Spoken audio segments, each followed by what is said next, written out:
what is wealth, what is abundance, who is attracting wealth, principles of Bhagavan Venkateshwara, how to go beyond poverty and wealth consciousness, powerful cognitions on wealth and abundance, Diksha and Darshan, dietary of Bhagavan Darshan, dietary of Bhagavan Venkateshwara, the supreme quantum of Nidan, this.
Venkateshwara.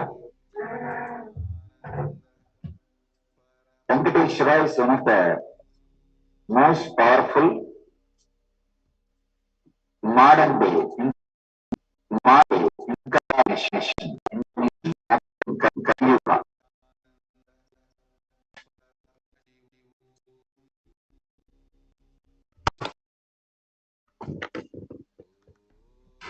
And Bhudevi took birth as Padmavati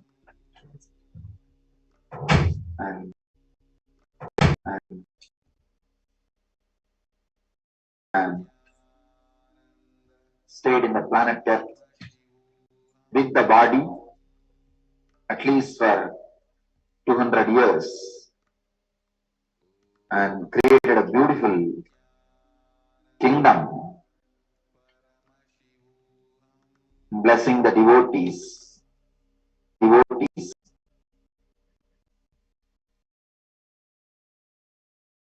Finally, decided to stand in Tirumala, Still, please understand the Tirumala Murti. Venkateshwara's Murti is his very body. It just became stone, that's all. That's why it is life size. The very body, how he is standing, it just became Archavatara. Archavatara means the incarnation to receive all the worship and devotion of the people. So Srinivasa became Archavatara, standing in Tirumala and gracing the whole world, whole universe.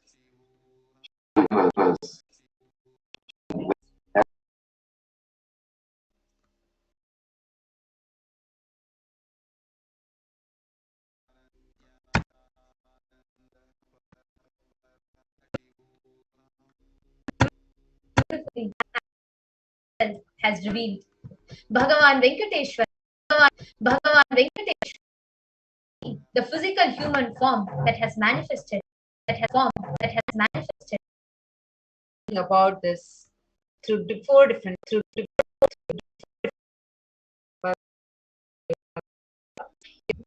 she'll raise your, the life, the Charya Pada is Pada,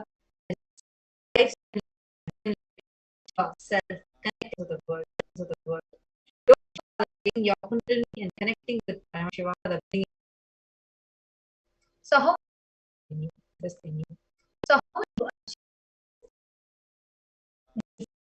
achieve moment, moment, all you need to do is that you do sit and do some big prayer, nothing. Just be available. Sitting in your couch, scrolling through your Facebook, you can experience through your Facebook, you can experience this very program, right? The Bhava Samadhi Darshan of Bhagavan Venkateshwara. The Bhava Samadhi itself means, it's a beautiful word. Sama means one. Sama means one. Adi, Adi means so. Attitude through which you experience that oneness with the source. That attitude, that experience that you have is Bhava Samadhi. The aspect, the bhava you choose, and through that bhava being one with the divine. The source is bhava samadhi. Knowing this aspect is ultimate, and being in one with that is bhava samadhi. So to have the bhava samadhi, the first thing you need to understand is first, the divine cosmic beings are real. They manifest from Kailasa, the enlightened time-space zone. They manifest from Kailasa in the form of Archavataras and in the form of Nijavataras. Archavataras, the deities, which you find in the temples. The Nijavataras, through the Bhava Samadhi darshans, they come in the incarnations and manifest through the Nijavataras. So what happens when you watch the Bhava Samadhi darshan? Today, each and every viewer that are joining us, you are going to be witnessing a profound experience of watching Venkateshwara, Bhagavan Venkateshwara, Bhagavan Venkateshwara. What happens when you watch that? Awakens your Kundalini Shakti, which is a latent potential energy in every human being. Extraordinary abilities expressing through us, like the third eye, have removed scan and love his body, levitate higher intelligent quotients of strength, confidence, and much more.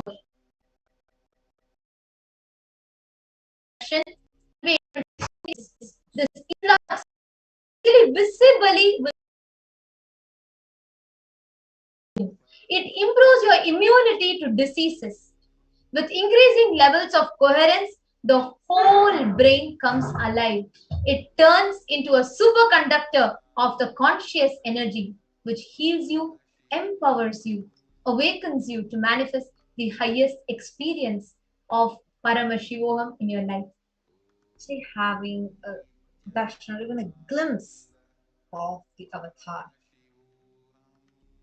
brings a lasting transmission because it burns janmas of your karmas and gives a lasting transformation in you, giving you the superconscious breakthrough. During this Bhava Samadhi darshan, our whole neurons become alive. Actually, unique neurons that are there in our system, which activate and process all the observed movements or information of the avatar just through the process of seeing. That is, our entire body sitting silently without doing any physical, simply without doing any physical, but that of the avatar. So that is called as mirror neuron effect. Now, today we are going to be experiencing this Bhava Samadhi Darshan through the supreme, through Supreme Jagat who we lovingly refer to as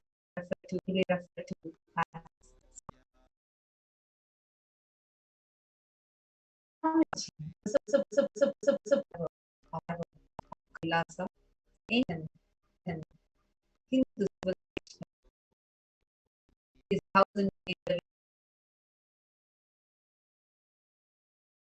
103rd Guru Mahasanidhanam. The Guru Mahasanidhanam means the pontiff of Kanchi Kailasa Sarvajna Peetam Thandamandlavina. He is the incumbent emperor of Surangi Samrajyam, and he is the present 293rd Jagadguru Mahasannidhanam of Kailasa Shyamala Pita Sarvanya Pitam.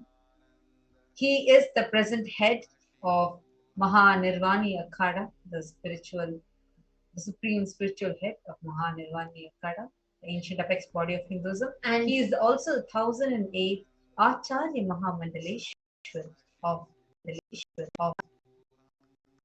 Atal Akhada, spiritual leaders, and he is the present 23rd Guru Mahasannidhanam of Dharmamukti Sargaparam Adinam, elected as the Supreme Pontiff of Hinduism by a congregation of over 1,000 leaders of pontiffs. And the Supreme Pontiff of Hinduism is revered as teacher of Hinduism, most prolific, most viewed, read, and watched. Swamiji has authored 300 books and 10,000 articles in 3 languages, English, Tamil, and Sanskrit, which is translated into 50 languages plus with over 1,000 titles. There are over 20 million copies of books and articles sold, read, and downloaded. Over 10,000 द्वन्द्वातीतं गगनसदृशं तत्त्वमस्यादिलक्ष्यम् एकं नित्यं विमलमचलं सर्वधी साक्षिभूतं भावातीतं त्रिगुणरहितं सद्गुरुं तं Namami. Nithyananda, I welcome all the viewers to this very important segment that we're going to talk about today, which is the anti-Hindu militant terrorist forces and their conspiracy and how they have launched BioWar, the seeds of terrorism, on the Adi Kailasa Sarvanya Pitam, the AK ship, and the last lamp of Hinduism, which is the Supreme Pontiff of Hinduism, Jagadguru Mahasannidhanam, His Divine Holiness, Bhagavan Nithyananda Paramashivam. Joining with me in the session today is Ma Achalananda Swami, who is one of the administrators of Adi Kailasa Sarvanya Pitam. Nithyanandamma. Nithyanandam, welcome to one and all to this segment on the Adi Kailash ship and the breaking news which was announced just few hours ago on the BioWar against Adi Kailash, the ship, and the Supreme Pontiff of Hinduism.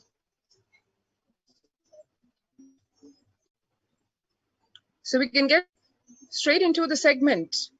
I'm sure many of you have already read the post on the Facebook. In fact, we got a lot of inquiries, messages of concern, and people asking us from around the world, when Bhagavan is doing such, probably the only one to provide succor and support in all levels to people at large in this stark COVID situation, how come he is being attacked? Isn't there a limit to inhumanity? These are some of the, just about tip of the iceberg, I would say, of the concerning questions and messages that we've been getting across various social media platforms and across telephone calls, conversations, etc. So we wanted to address all your concerns without mincing any words, without keeping or hiding any of the facts in terms of what actually is happening factually to the Supreme Pontiff of Hinduism and his mission, the Adi Kailash ship. And yes, literally you can see how the demonic forces, the anti-Hindu terrorist militant forces at play, are very much in their peak, trying to still attack and destroy all the efforts of Bhagavan to save Hinduism, to save planet Earth, to save humanity.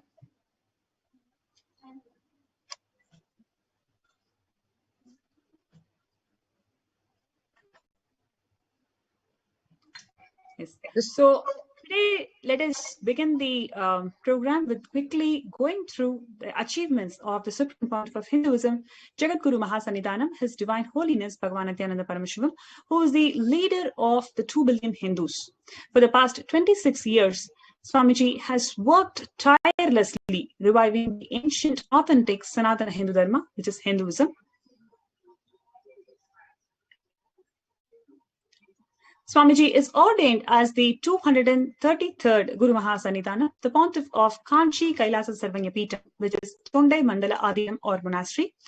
Swamiji is the incumbent emperor of Suryavamsa Surangi Samrajyam. The Supreme Pontiff of Hinduism is the present 293rd Jagadguru Mahasannidhana, Pontiff of Kailasa Onata Shamala Sarvanyapita, which is none other than the Madurai Adinam. He is the present Mahamandaleshwar of Mahanirvani Akada. And he is the 1008th Acharya Mahamandaleshwar of Adal Akada, which is the ancient apex body of Hinduism. He is the present 23rd Guru Mahasannidhanam of Dharma Mukti Swargapuram Adinam. He is elected as the Supreme Pontiff of Hinduism by the congregation of over 1,000 plus Hindu leaders or pontiffs. He is the founder of Nithyananda Hindu University, which is the world's largest Hindu university with over 270,000 plus enrollments, conducted over 5,000 plus courses, 1,600 plus faculty, 350 plus campuses, and centers in 108 plus nations, pursuing the certificate, diploma, degree, and doctorate courses in various branches of Hinduism. He is the founder of 34 Hindu temples and adinams worldwide in about 6 countries, housing 3,720 deities. He is the founder of world's largest library on Hinduism with over 70,000 titles on Hinduism, performing arts, culture, architecture, temple, Hindu history, and society. The Sri Kailasa Uniting Nations, which is the initiatives through its de facto spiritual embassies, globally strives to unite all the nations in the world for global peace, eradicating poverty, religious tolerance, gender equality, women empowerment, child welfare, towards development goals, eradicating illiteracy, sustainable development, animal protection, food bank, holistic healthcare, revival of ancient heritage of Hinduism.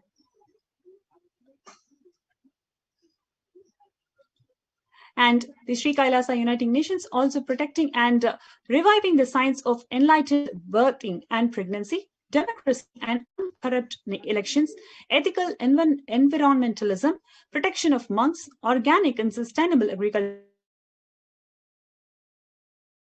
victims, vegetarianism, and climate change, uniting nations against contemporary forms of slavery, animal rights, deforestation, ancient heritage, ancient sciences, nutritious food and hunger-free world, indigenous aboriginal nations, feminine empowerment, and gender equality. Now let us look into some of the biggest achievements or the initiatives, especially in the humanitarian fronts, how the Supreme Pontiff of Hinduism has spearheaded these efforts through authentic practices of Sanatana Hindu Dharma.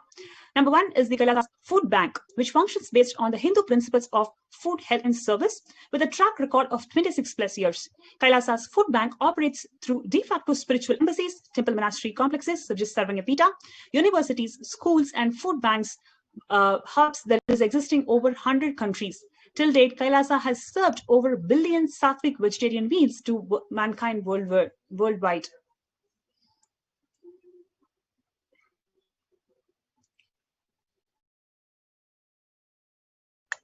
The next is the Kailasa's organic agriculture and animal shelter. Yes, please go ahead, Ma.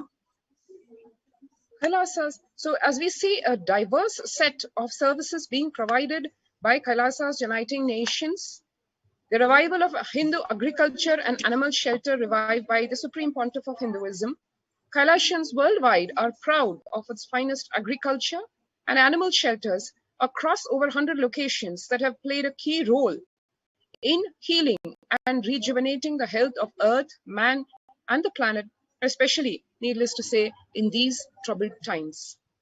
Kailasa's sustainable development is traced back to the Veda Agamas, as revealed by Paramashiva, which is like pretty much timeless, as we can say, eons ago, revived today by the 1008th living incarnation of Paramashiva, the Supreme Pontiff of Hinduism, Jagadguru Mahasannidhanam, His Divine Holiness Bhagavan Shri Nithyananda Paramashivam. The policies of Kailasa continue to reap the goals humanity aspires, which is making the world a better place to live in. Kailasa's women empowerment is one of the unique aspects and probably one of the biggest contributions of Kailasa to the nations in which Kailasa operates as a de facto spiritual embassy. Temple monastery complex is another core pillar of Kailasa. Universities and schools being the support system for the same. Kailasa, the greatest Hindu nation today, is 90% administered by women, empowering and enlightening women as per the sciences revealed in the Veda Agamas, including duly bestowing their rights to receive initiation into Hinduism's exceptional order, which is the monastic sannyas order.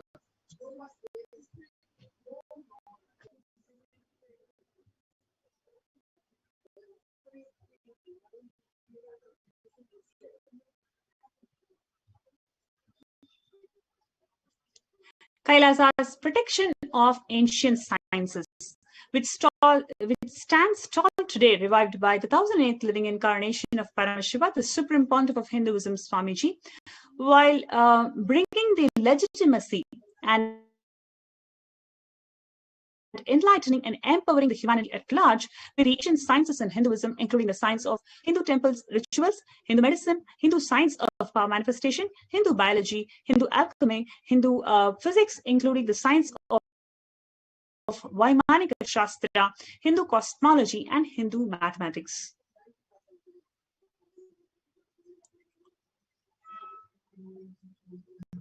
So you can see the number of places, number of categories, and number of departments where Kailasa has excelled and contributed immensely to the humanity for the last 26 years. You can see how the Supreme Pontiff of Hinduism is personally working in making the Anadan happen, how he's conducting classes and empowering the younger generations towards the enlightened consciousness. There are a number of kids, teenagers, and people from all walks of lives are immensely benefited from the teachings of the Supreme Pontiff of Hinduism.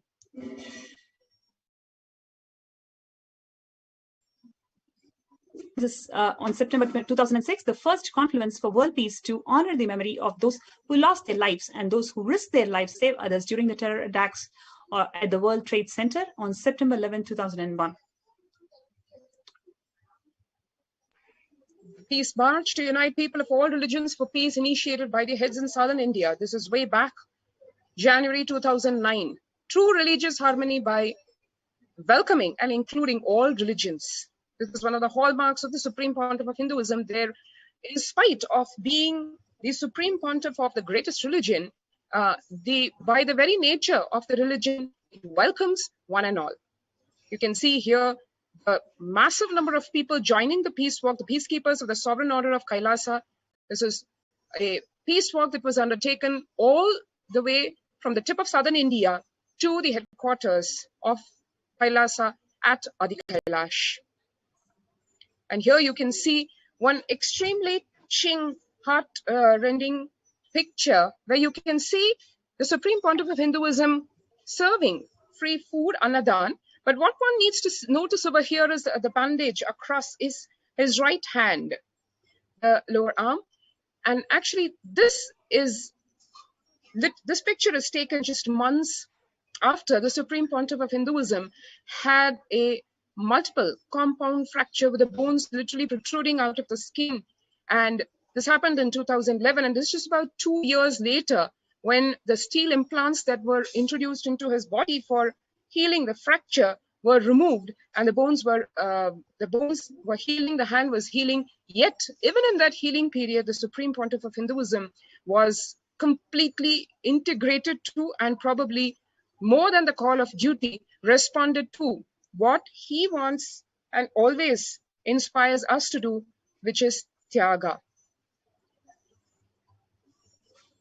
One can see here a monk of the Sovereign Order of Kailasa donating blood in a blood drive. All the monks, the disciples, the Adinavasis, inspired by the Supreme Pontiff of Hinduism himself, who is a living example, a role model. Here, the representatives of Kailasa's Red Home handing over their collected donations for the Karnataka Chief Minister's Relief Fund. Kailasa always supports relief activities across the world and provides spiritual solutions, spiritual strength, and on the ground aid in all disaster relief activities, be it cyclone relief, flood relief, earthquakes, etc. One can see here the spiritual conference and the meditation program led by the Supreme Pontiff of Hinduism, organized by Kailasa's White Home, which is attended by all the citizens of Kailasa and all the practicing Hindus in India, in Tamil Nadu, the southern state of Tamil Nadu. And all these efforts of the Supreme Pontiff of Hinduism and Kailasa, just to give a glimpse of the accolades, of the barrage of accolades of appreciation which have been given to him and to Kailasa. This is the president of, former president of India, Dr. APJ Abdul Kalam, really very candidly expressing his joy and appreciation to the Supreme Pontiff, noting that on the 5th anniversary of Nithyananda Dhyanapitham, being celebrated in 30th December 2007, and he appreciated Kailasa for creating a peaceful environment in the society by making the citizens spiritually aware, as an important societal mission, and which is being performed by the Dhyanapitham Ashram in 33 countries across the world. That was way back in 2009, where 33 countries was where Kailasa was present. And he expressing his fond hope that I'm sure with a focused mission of the Peter, it will spread to many more countries in the years to come, which actually happened. And as we have witnessed today, the mission has really exploded throughout the world. And the president also saying he's happy to know that as part of the anniversary celebrations, Jnanadan, Aushadan, and Anadan programs are being launched. And his respects to the Bhagavan and the best wishes to all the participants for the success in their mission of working towards a prosperous and peaceful planet Earth, which is exactly the mission of Kailasa.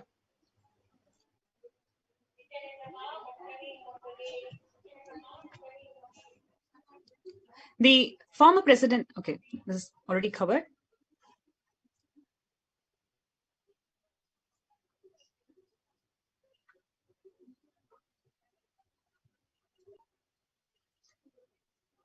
Yes, the certificate of recognition from the Californian Legislative Assembly for the Supreme Pontiff of Hinduism as an enlightened master, modern mystic, and great saint of modern India, who has taught the science of attaining endless happiness, given by the California Legislature Assembly in 2007. Similar recognition from the Senate of the State of California for raising awareness to the Vedic community. In 2009, California Legislative Assembly once again recognizing Swamiji for the outstanding commitment of the communities around the world, services, and selfless devotion to the students of the Hindu University. In 2009, the keys to the city, Artesia, was awarded to the Supreme Pontiff of Hinduism. Similarly, the Honorable Jim Carigiannis, who has recognized the Supreme Pontiff of Hinduism for his contributions as a global peace ambassador. In 2009, the Oklahoma City has recognized Swamiji for his unselfish to the people of Oklahoma City while serving for their spiritual well-being. In 2016, postage stamp on the Supreme Pontiff of Hinduism was released by the Indian Postal Department on the occasion of Kumbh Mela. In 2015, the Senate of the State of California has congratulated the Supreme Pontiff of Hinduism, highlighting his achievements in the field of education of the community about Kumbh Mela.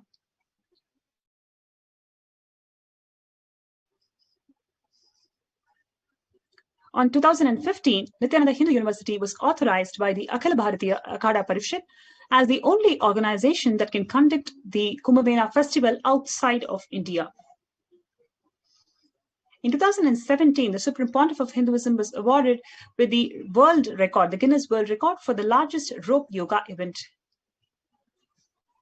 And in the same year, 2017, the Supreme Pontiff of Hinduism had one more Guinness record for the largest pole yoga, the Shiva Samba Yoga. In 2017, the largest human Om symbol was formed, and the Supreme Pontiff of Hinduism received one more Guinness World Record. He is declared as the Paramahamsa Nithyananda in 2017 by the city of Montclair in recognition of his achievements in superconscious evolution of the humanity.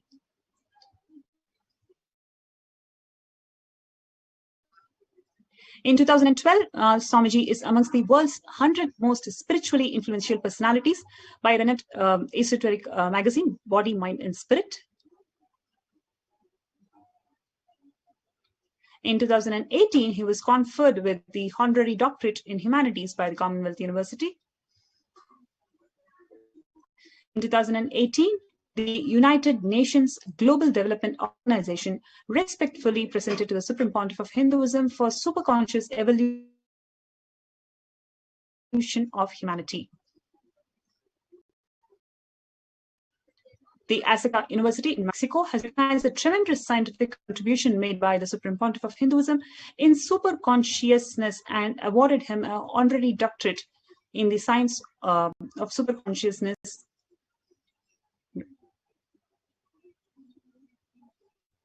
So far we have looked at the various contributions from the Supreme Pontiff of Hinduism in almost all fields. The whole range of fields is so unique and so vast, and in every single field, Swamiji established the authenticity, how we can establish the authentic practices of Hinduism in every field. That's what Swamiji has done in the last 26 years. Before we go to the next segment, we'll have a short break.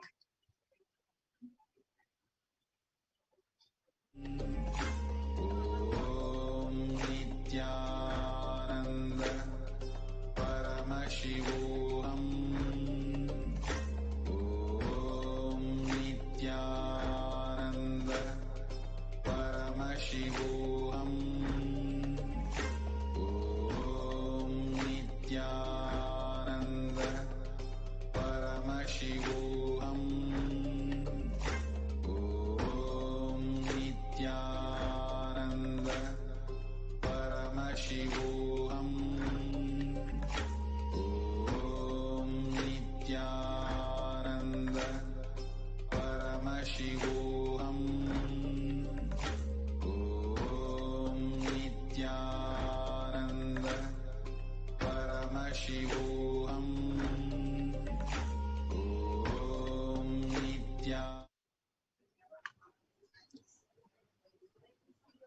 And now we move to, we just saw how the contributions of the Supreme Pontiff of Hinduism over literally the last 2 decades in his public life, which has been documented. Of course, he has been a blessing to humanity from the time of his very happening.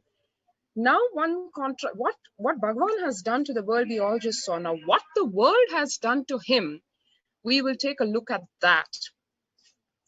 Today, we start from where we are today, where the world is today, which is where we have COVID-19, which zeroes in on our vulnerabilities and failures of protection, where it is shaking the foundation of our world, bringing turmoil and uncertainty to every country, especially India, as revealed not only by the figures of the World Health Organizations, but also starkly and more precisely, I would say, by Devi Parashakti in the Akashic readings that we have all been being blessed to witness and hear.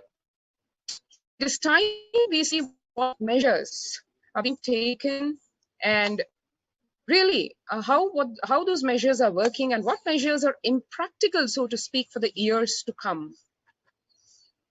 One can see some glimpses of the world news today. The world today saying black fungus, a pandemic within COVID-19 pandemic. It will smash the brain also. The flesh-eating black fungus killing of patients who survived the COVID-19. The news clearly reads, the black fungus has a near 50% mortality rate and is tragically killing many who were relieved to have beaten COVID-19. The infection can eat through the skin, soft tissue, or even bone as it attacks the brain or other critical organs.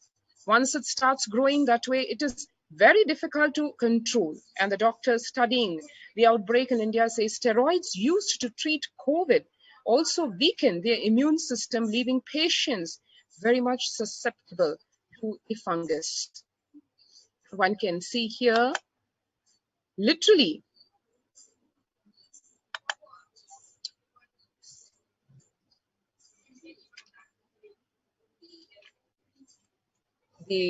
as told by Devi, dead bodies would be floating on the Ganga.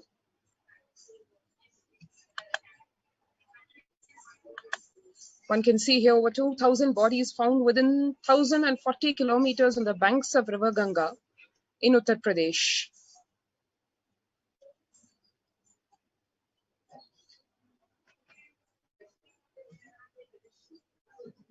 COVID vaccine is creating variants. This is one more bombshell where none less than the Nobel Prize winner reveals that the COVID vaccine itself is creating variants of the virus. One can see here, the professor, Luc Montagnier, said that epidemiologists know but are silent about this phenomenon known as antibody-dependent enhancement. This is exactly what Bhagavan had revealed and what Devi Parashakti had revealed many, many months ago, literally, where he had warned, precisely to speak, actually, Bhagavan had warned a few months or even a few years ago about what the world is going to face, what India is going to face. And here we are seeing exactly that being revealed in really its the dark side of humanity, where it is evident and where human beings are also deciphering that viruses mutate, causing variants, but the top virologists, Nobel Prize winners, saying that it's the vaccination that is creating the variants. The 2008 Nobel laureate made the explosive comments as part of a larger interview with the Hold Up Media earlier this month, and this clip was exclusively translated, and it's quite damning for the agenda-driven left-wing establishment. And it was reported in April of last year, where the professor presented a powerful case that the coronavirus was created in a lab. His comments at the time offended the left-wing establishment so much that they aggressively attempted to discredit his statement. And now the media is backpedaling on the origin of the coronavirus after prominent scientists called for further scrutiny. And all these, what we are sharing over here, are today what the world is understanding, probably quite late, what Bhagavan had warned years back, what Devi has been telling for the last few weeks, and literally exhorting humanity to save itself by rushing to the Adi Kailash ship. Literally now, even the government authorities accepting that home quarantines is something not possible in India because of just the very logistics itself, in terms of the population, in terms of the infrastructure. And home quarantine is a prime reason for large number of deaths itself, is what the Assam minister himself has to say. The Assam Chief Minister Himanta Biswa Sarma said that home quarantine is one prime reason for the large number of deaths during the second wave of COVID-19 in Assam, where Assam on Monday witnessed 92 deaths, which was the single highest number of deaths in the state. And the Chief Minister reiterating, we've seen more death cases are happening from home isolation, as several people do not keep oximeters and some do not read the counts in the meter properly. And as is evident for anyone who is trying to travel, powerful countries with world are closing their borders in order to protect their own citizens, literally making their countries fortress, like Fortress Australia and India's borders getting closed. Many flights to countries from and to India being banned. Many countries in Europe and the Americas closing their flights to and from India for the sake of protecting their citizens from the pandemic that is plaguing especially South Asia, as exactly as Devi Parashakti had predicted and forewarning even today.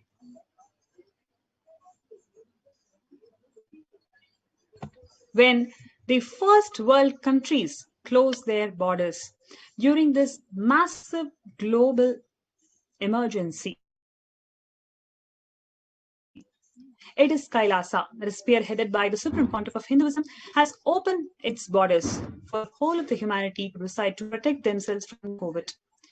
And let us quickly go through the revelations to the world by Devi Parashakti. She had Devi Parashakti manifesting through the Nijavatara, the Supreme Pontiff of Hinduism, Jagat Guru Mahasanidana. His Divine Holiness Bhagavan Nithyananda Paramashivam has revealed numerous revelations about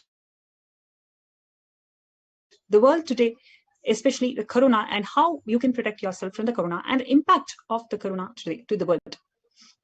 And every single revelation by the way Devi Parashakti has been happening. Every day we are seeing exactly whatever she has revealed. We are experiencing that as a reality. Now let us go through some of the important segments, some of the important revelations made by the Devi Parashakti. When she said, India is the biggest spiritual land where enlightened beings happen again and again, flower as enlightened beings and benefit the entire world. We cannot afford to lose only Bharatam. We cannot lose the enlightenment womb. In order to save the cosmos from the cosmic deluge, I built a ship called Adi Kailasa. In order to protect the humanity from the cosmic deluge, I gathered together all the spiritual energy of the cosmos and built the ship called Adi Kailasa. Due to the cunning strategy of the treacherous people and the ruling of the enemies, the captain of the ship itself had to leave the ship. Now, let's all come and take the good bath, get protected and get healed and get all the benefits. Make use of the ship which I built out of the huge grace and compassion, and protect yourself from the huge cosmic deluge, destructive dance.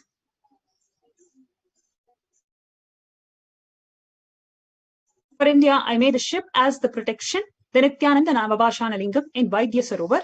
Go to Adi Kailasa, crores of people will come there looking for health, Navapashana, water, feast, and medicine to get the health and protection and enlightenment for all of them. Give Anadan to protect India from the great destruction. I, the Parashakti, made this huge ship, even if the captain is not there, ship is there. At least 6 months back, Swamiji has revealed that he became aware that the multi-layer quarantine is needed to protect the people. If you are in India and you want to protect your immediate family or the extended family, anyone who will listen to you, get them immediately to the campuses. Now, we have seen what they protect yourself from the COVID. We are seeing how the society has failed, the governments have failed. Every single person in any remote corner of India is suffering to get a bed in the nearby hospital. There are streets which are completely isolated from the rest of the suburb, where people, in every street, almost 8 to 10 people are dying. Crores of people are. Years ago, they are all persecuted. They went through so much of destruction when the anti-Hindu elements could not find Swamiji, could not find the Supreme Pontiff of Hinduism in these ecosystems when during their attempts to assassinate him. They became so angry that they could not find him and assassinate him. So they destroyed every single ecosystem in India. Those ecosystems were rebuilt by sheer hard work and will persistence of the Supreme Pontiff of Hinduism. Now, at this stage, when the world is closing down their borders, it is Swamiji, it is Kailasa, which has opened their borders, which has opened their doors to protect the humanity, to protect the people from the effects of COVID. So in India, about 12 free COVID care protection centers are opened. Next slide. So the multiple free COVID care centers were opened across India. Various social services offered during the pandemic is in Nithyananda ashrams across India. Spiritual services offered during the pandemic in Nithyananda ashrams across India. Cosmic revelations that we already seen, some of the important revelations by Devi Parashakti. Now, there are a number of social services that are offered in all the free COVID care protection centers in India. It includes the groceries, like about 3 years worth of groceries that is already procured, which is to enable the Annadan, the free food banks for all the people. This is one of the important measures that the Supreme Pontiff of Hinduism took to resolve the food insecurity problems. 3 years ahead of time, 2 years before itself, Swamiji has ensured that all the ashrams have stocked up the groceries that is enough, not only for the Kailasians, but also to enable the Annadan in all of the localities. Just quickly, we can go through the 21 feet Navapashana Linga, which is going to be the rescue, or which is going to protect people from the COVID. This Navapashana concoction is prepared and energized specially by the Supreme Pontiff of Hinduism. And this 21 feet Nithyananda Lingam is surrounded by 3,000 plus smaller Shivalingas, which is forming a huge energy circuit. So anybody who's going to take a bath over here is going to be completely protected by Corona, from Corona. You can see how the groceries are all stocked up. That is sufficient enough to enable the Annadan for 3 years. Ayurvedic meals, emergency ambulance, the ICU on wheels in the Bidadi campus. The accommodation facilities for the multi-layer quarantine. And most importantly, the spiritual care and protection every single day. Number of homas, Nithya homas are all, and pujas are all happening in the NithyanandaSatsang Paramashivoham Devalaya.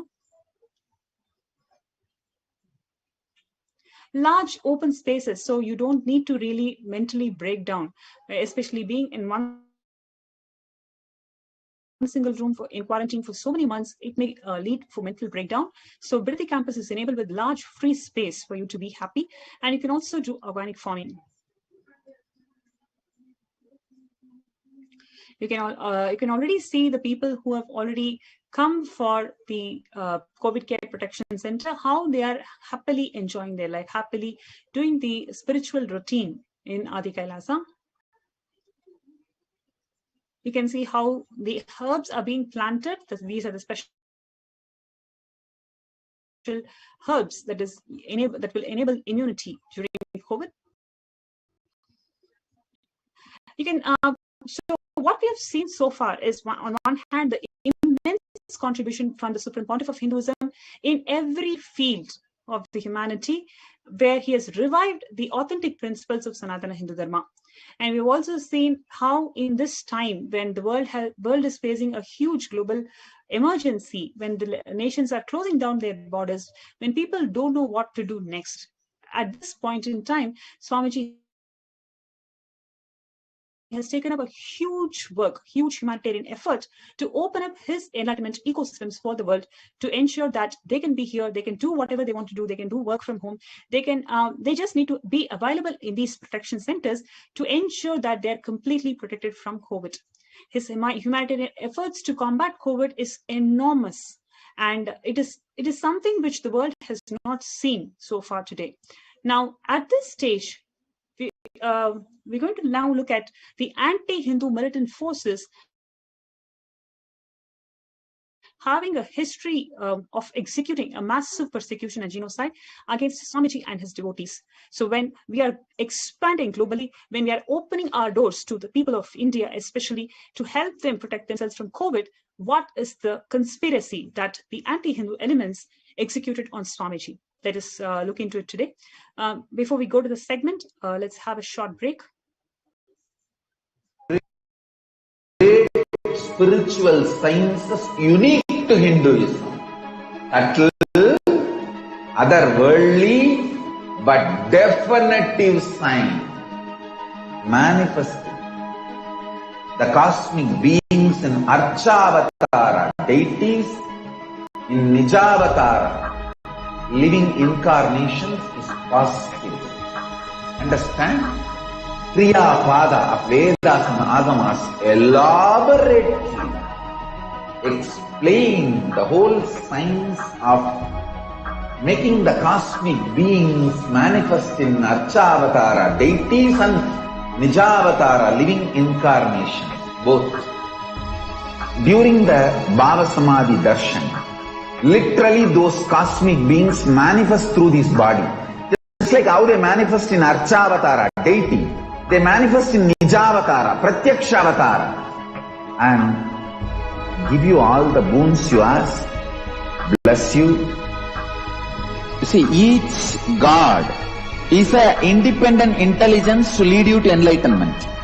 Each God is a bridge for you to achieve the Shivatva, the ultimate Shiva consciousness. Krishna is the bridge for you to achieve the Krishna consciousness. But Shiva consciousness, Krishna consciousness, all consciousness is one and the same. Ultimate consciousness only. So that energy itself completely expresses. Just like Radhika, when I see my own sweetness in the mirror, I become eager to taste it. I find that the only way to relish this sweetness is through the constitution of Sri Radhika. Bhava Samadhi Darshan is a window to the infinite expanse of consciousness, allowing us to glimpse the formless in a way that we can understand. It cleanses the karmas of lifetimes. It awakens our biomemory to the space of Paramashiva, the ultimate consciousness, and creates a deep and lasting transformation in us.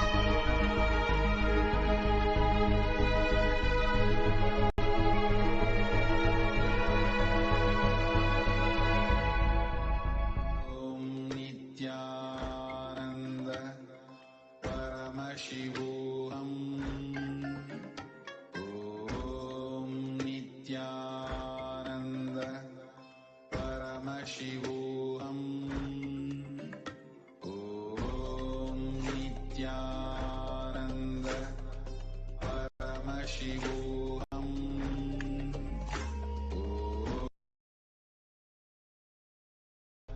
Paramashivoham. Om Nithyananda Paramashivoham.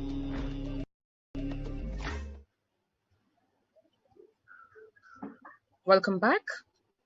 And now we'll go into the next segment, which is the more serious one, where whatever contributions Bhagavan has done to Hinduism, in literally as a backlash to that, the anti-Hindu militant forces having a long history of executing ethnocide, genocide in the form of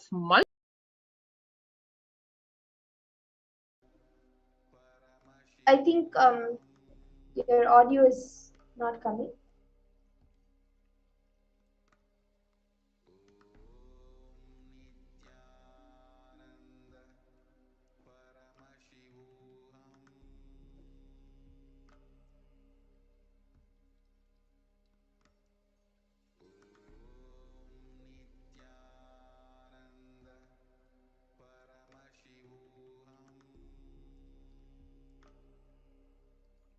Yeah, I think there's some internet issues on my Yogapana side. So I will be doing the scan from Mahajala Nanda.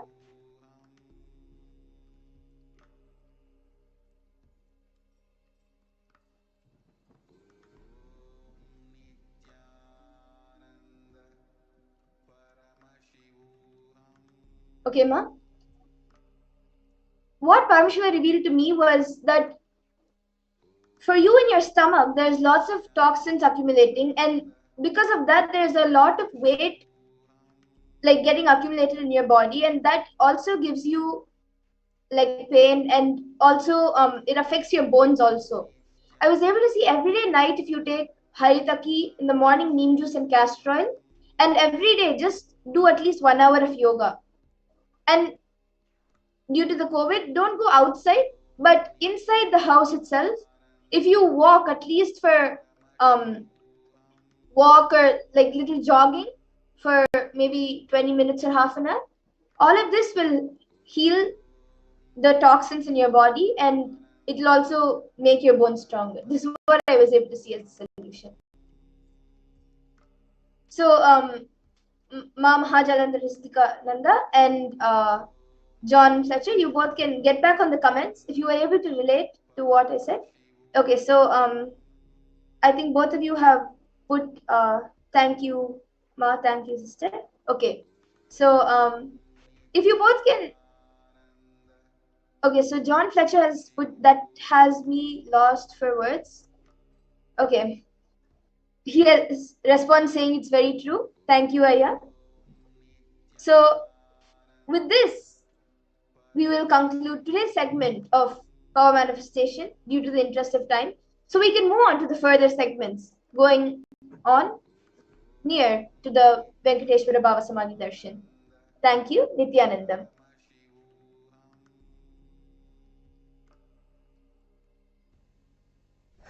Some great spiritual sciences unique to Hinduism. Subtle, otherworldly, but definitive sign. Manifest the cosmic beings in Archavatara, deities in Nijavatara, living incarnations is possible. Understand? Kriya Pada of Vedas and Agamas elaborately explain the whole science of making the cosmic beings manifest in Archavatara, deities and Nijavatara, living incarnation, both. During the Bhava Samadhi Darshan, literally those cosmic beings manifest through this body. Just like how they manifest in Archavatara, deity, they manifest in Nijavatara, Pratyakshavatara, and give you all the boons you ask, bless you. You see, each God is an independent intelligence to lead you to enlightenment. Each God is a bridge for you to achieve the Shivatva, the ultimate Shiva consciousness. Krishna is the bridge for you to achieve the Krishna consciousness. But Shiva consciousness, Krishna consciousness, all consciousness is one and the same. Ultimate consciousness only. So that energy itself completely expresses.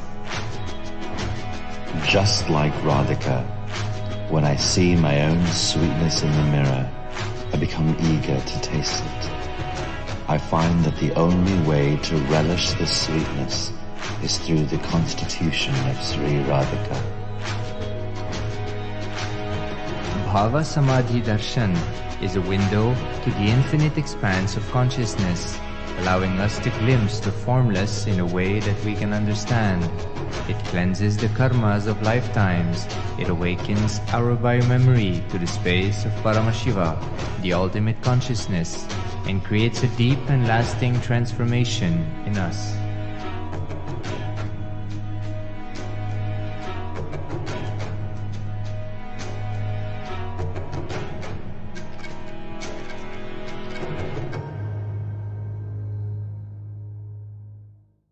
There are some great spiritual sciences unique to Hinduism. Subtle, otherworldly, but definitive sign.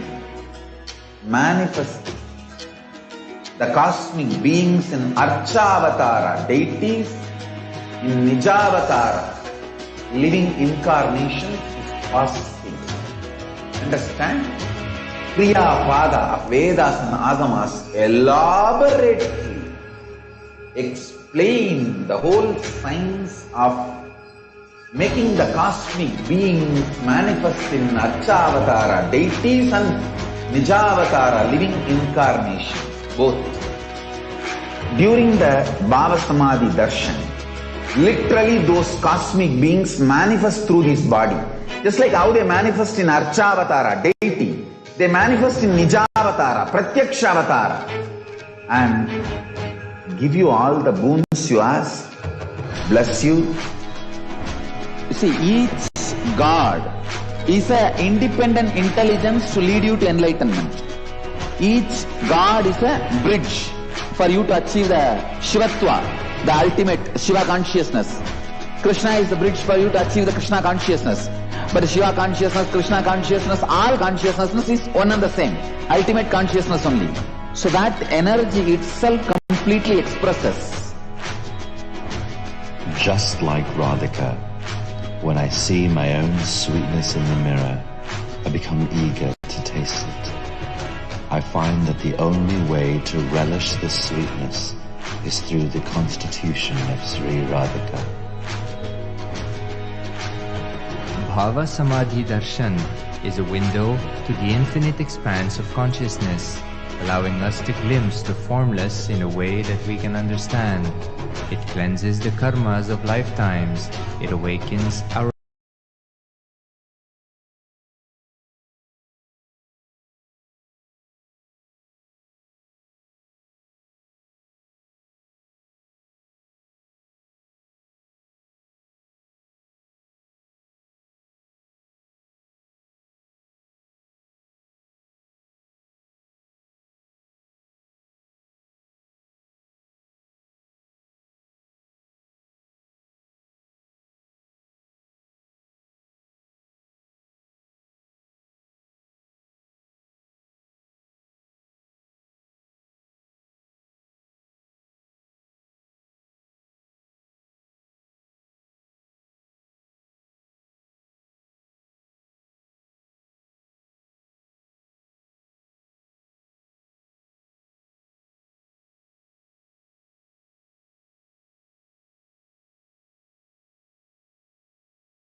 Paramashivoham.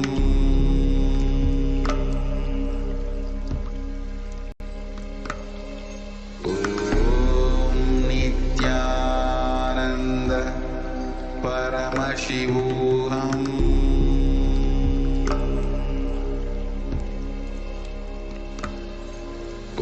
Om Nithyananda Paramashivoham.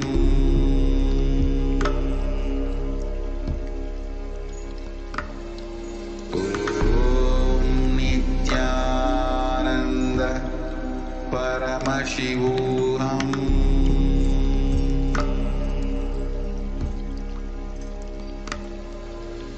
Om Nithyananda Paramashivoham.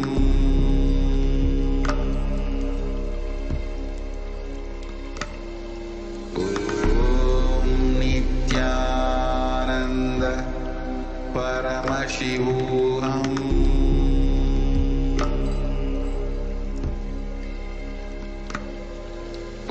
Om Nithyananda Paramashivoham.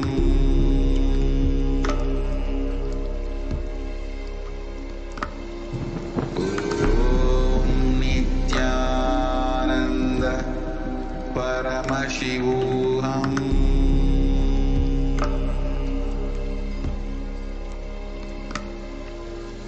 Om Nithyananda Paramashivoham.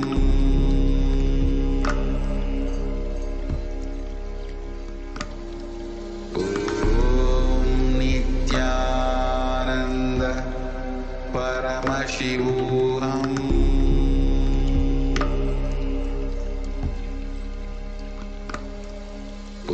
Om Nithyananda Paramashivoham.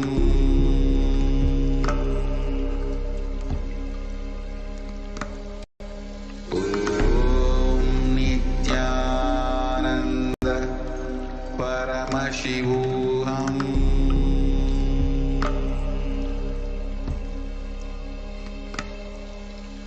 Om Nithyananda Paramashivoham.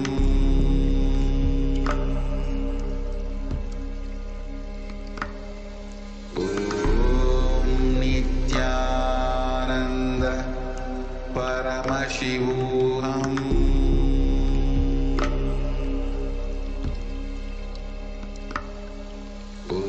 Om Nithyananda Paramashivoham.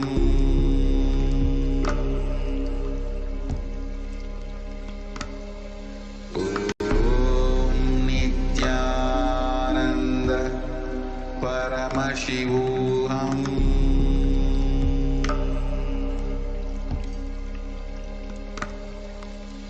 Om Nithyananda Paramashivoham.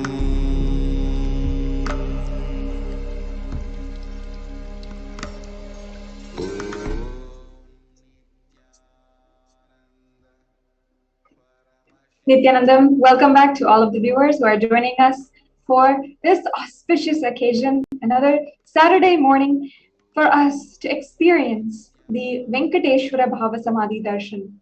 Today, every single week, Bhagwan, the Supreme Pontiff of Hinduism, is expressing the energy, the Bhava Samadhi Darshan of Bhagwan Venkateshwara to heal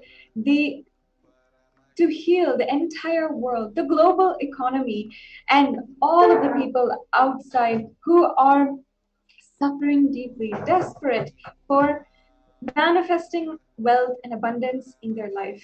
Today, we are manifesting conscious wealth and the abundance with the grace and blessings of Bhagavan Venkateshwara. Yes, the next slide, please. We can go on to the next slides. Yes, thank you. For all of the viewers who are joining in after the power demonstration, you can always continue your comments, continue interacting, and we will definitely be answering any of your questions. Or if you'd like to give your experiences, share your experiences, share if you have gone through the Bhava Samadhi Darshan of Bhagavan Venkateshwara before, then definitely share your experience and let's interact with each other. Let's make this more of a community experience as all of us are venturing towards our next breakthrough in wealth and abundance. There are so many millions of people who have been positively, literally had a breakthrough in their life in wealth consciousness, in wealth and abundance, and they started manifesting something that is absolutely out of this world. And we've had many sharings right here on this program about exactly how they have manifested it. People who have become millionaires just with the grace and blessings of the Supreme Pontiff of Hinduism, and with the grace and blessings of the powerful cognitions that we will understand in this next segment. The next slide, please. Yes, we have now an understanding of what is Bhava Samadhi, what is the science behind Bhava Samadhi Darshan, and how Bhava Samadhi works in our life. Let's begin with the Shastra Pramana. All of what the Supreme Pontiff of Hinduism is contributing to the world today all has a Shastra Pramana. And from then, we also have the Apta Pramana, Atma Pramana, and the Sakshi Pramana. So the Shastra Pramana for today, for the Bhava Samadhi Darshan, goes Khatana Shakti Padhatva Yadva Padavalokanat Prasadhat Svaguro Samyak Prapyate Paramam Padam. By the enlightened teachings of the Guru, Katana, by the Shakti Pada, the graceful transmission of the spiritual powers, by looking at the sacred feet of the Guru, or by complete loving favor of the Guru, the ultimate goal and space, the Paramam Padam, is attained. The next slide, please. So let's understand what you will learn today. First, what is the wealth and abundance? Who is Bhagavan Venkateshwara? The principles of Bhagavan Venkateshwara, what principles he embodies, and how to go beyond poverty and wealth, manifest wealth consciousness. Fifth, we will understand the powerful cognitions about wealth and abundance. And finally, we will have the Diksha and Darshan of Bhagavan Sri Venkateshwara, manifesting through the Supreme Pontiff of Hinduism, Jagat Guru Mahasannidhanam, His Divine Holiness Bhagavan Nithyananda Paramashivam. So right, before we continue on with this segment today, we'll take a short break and be right back with you.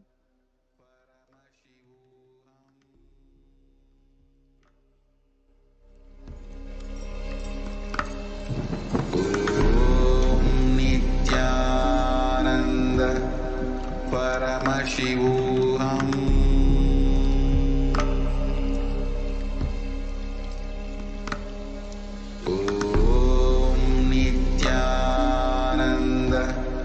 Paramashivoham.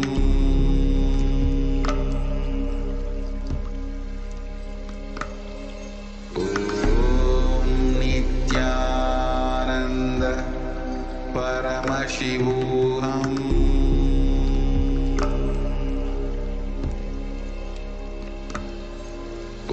Om Nithyananda Paramashivoham.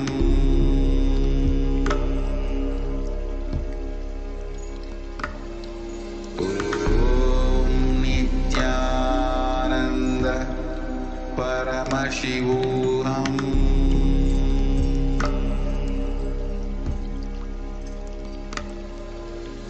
Om Nithyananda Paramashivoham.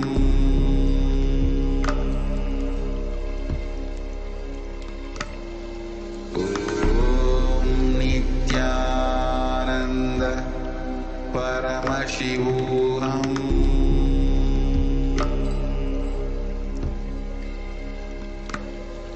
Om Nithyananda Paramashivoham.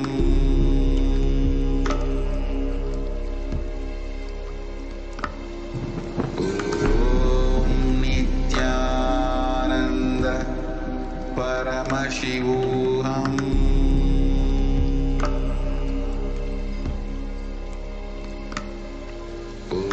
Om Nithyananda Paramashivoham.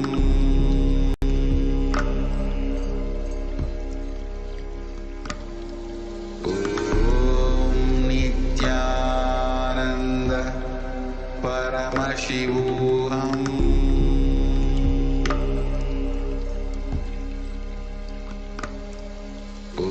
Om Nithyananda Paramashivoham.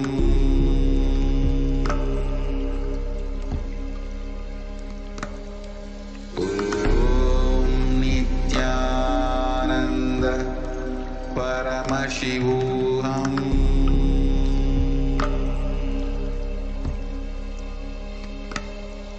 Om Nithyananda Paramashivoham.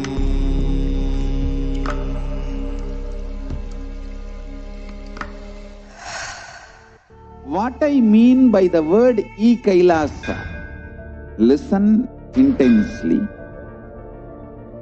Enlightenment ecosystem, literally enlightenment itself, in your own home, wherever you are. If you cannot come to Kailasa, it's okay. Kailasa can come to you. Kailasa coming to you is Kailasa.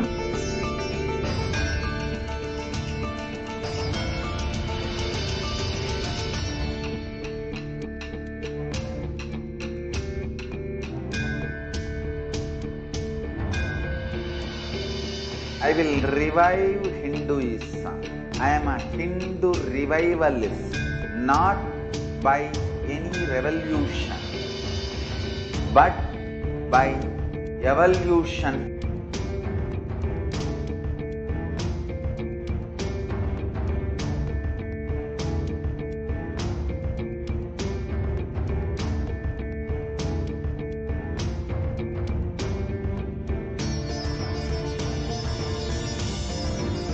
And setting model community.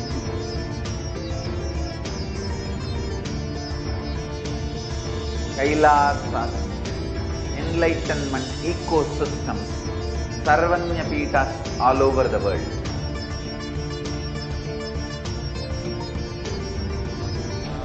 Ananda Paramashivoham.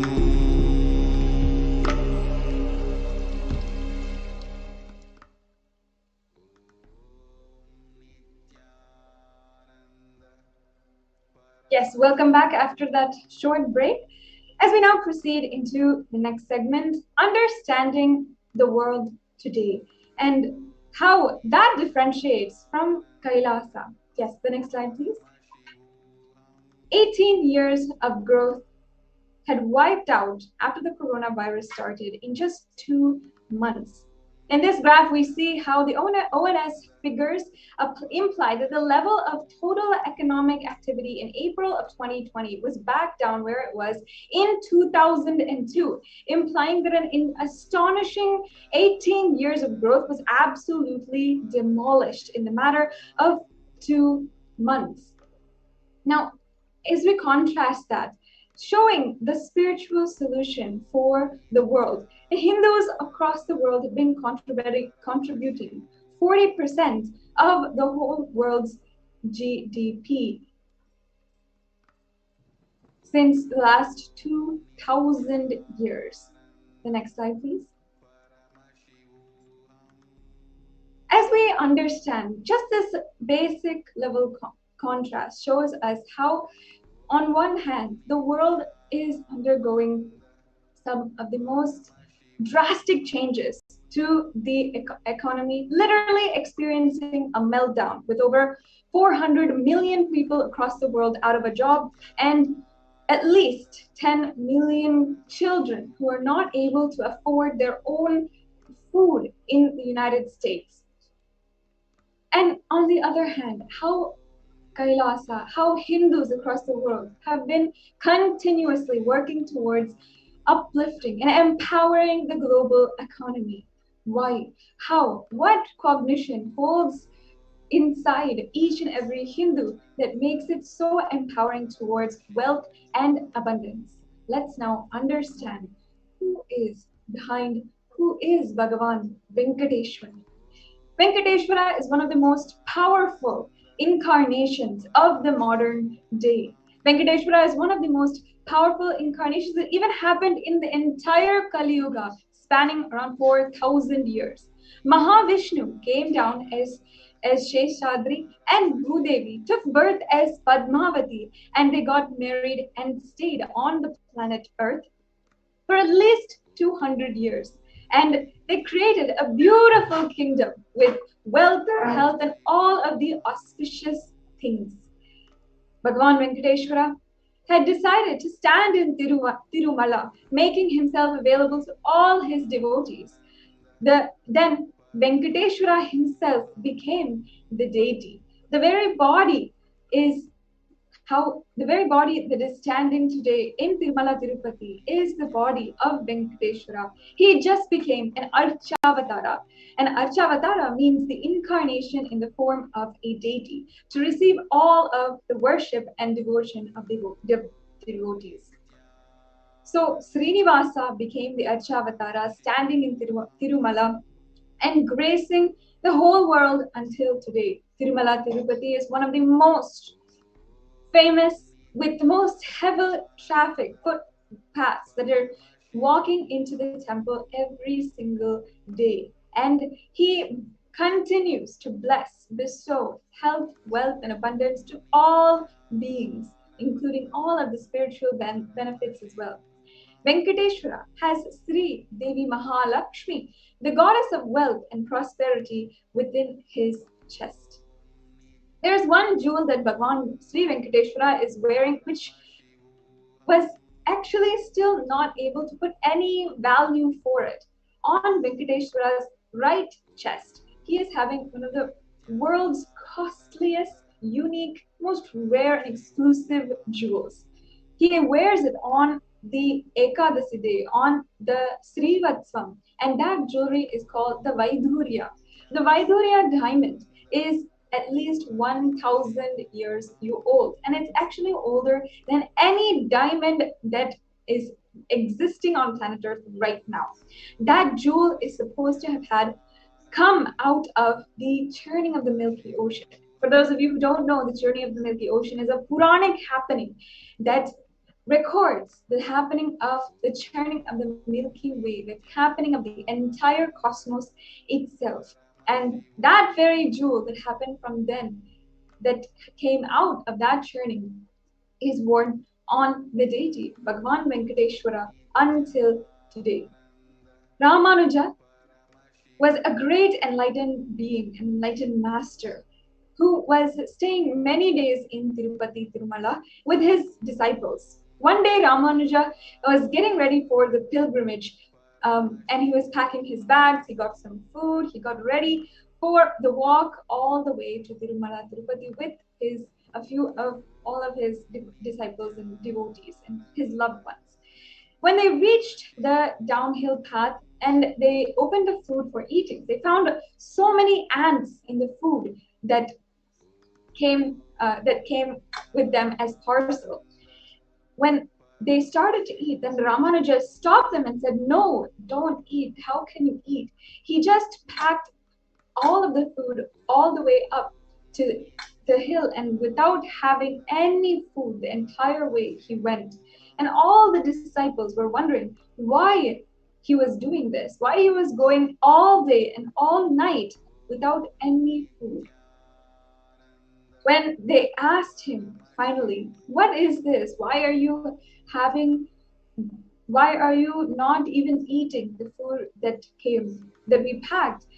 Then Ramanuja beautifully responded, "Now leave the ants that had come with them in the parcels of food, leave them here. We don't know how many janmas, how many lifetimes they have meditated, done intense tapas in order to come and earn the punya to be at the feet of Venkateshwara. We have no right to take that away from them and how they should live in this energy field and take them somewhere else. Even when masters become deities, siddhas come to live around them and they're yearning, waiting to live around them.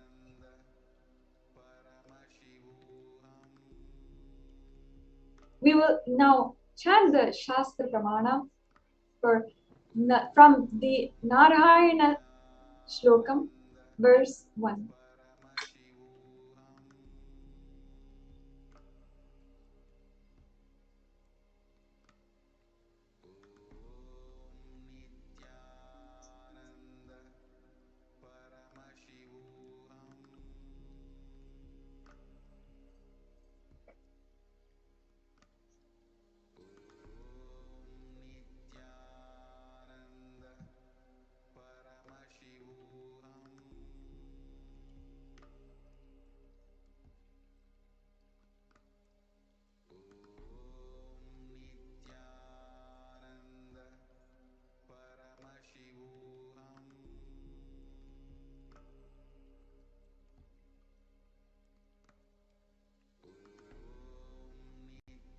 This is from the Narayana Suttam, verse 1.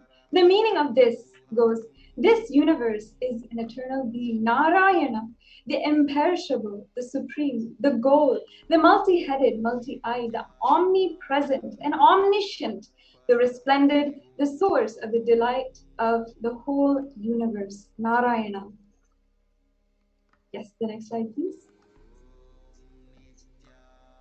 From the Brahmanda Purana, it also contains the Sri Venkateshwara Sahasranamam, the 1008 names of Lord Venkatesha, which occurs in a conversation between the sage Vashishta and sage Narada. And it's also called the Venkateshwara Ashtotara Stotram, or the 108 names of Lord Venkateshwara. The translation goes, in the Krita Yuga, Lord Narasimha; in the Treta Yuga, Lord Sri Rama; in the Dwapara Yuga, Sri Krishna; and in Kali Yuga, Lord Sri Venkateshwara are called as the Pratyaksha Daivams, the living deities of Bhagavan Sri Vishnu. And the Atma Pramana, the experience of the Supreme Pontiff of Hinduism himself. What many people do not know is that the Supreme Pontiff of Hinduism is the very muscle memory, expressing the very muscle memory of Bhagavan Sri Venkateshwara himself. He says, I have a very strong connection with Venkateshwara. My mother came to know she was carrying me when she was on the pilgrimage to Tirumala Tirupati temple. She did the Anga Pradakshina, the circumambulating around the temple of the Tirumala Tirupati temple, and after that she vomited. And usually people will vomit after the Anga Pradakshina.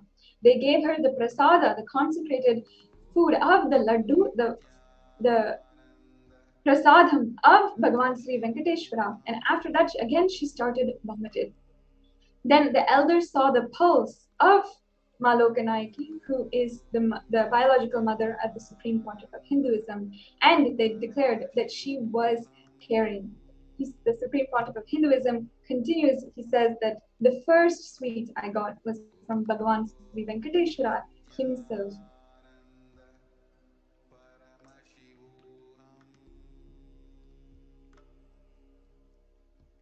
Now let us understand what are the benefits of worshipping Bhagavan Venkateshwara. From the Vishnu Sahasranama, the verse goes, he becomes endowed with great reputation and becomes foremost amongst his kith and kin. He acquires undiminished wealth in this world and and unexcelled prosperity. Bhagavan Venkateshwara bestows all of the Ananta Kalyana Gunas, all of the wealth and all of the abundance and all blessings in all dimensions of life.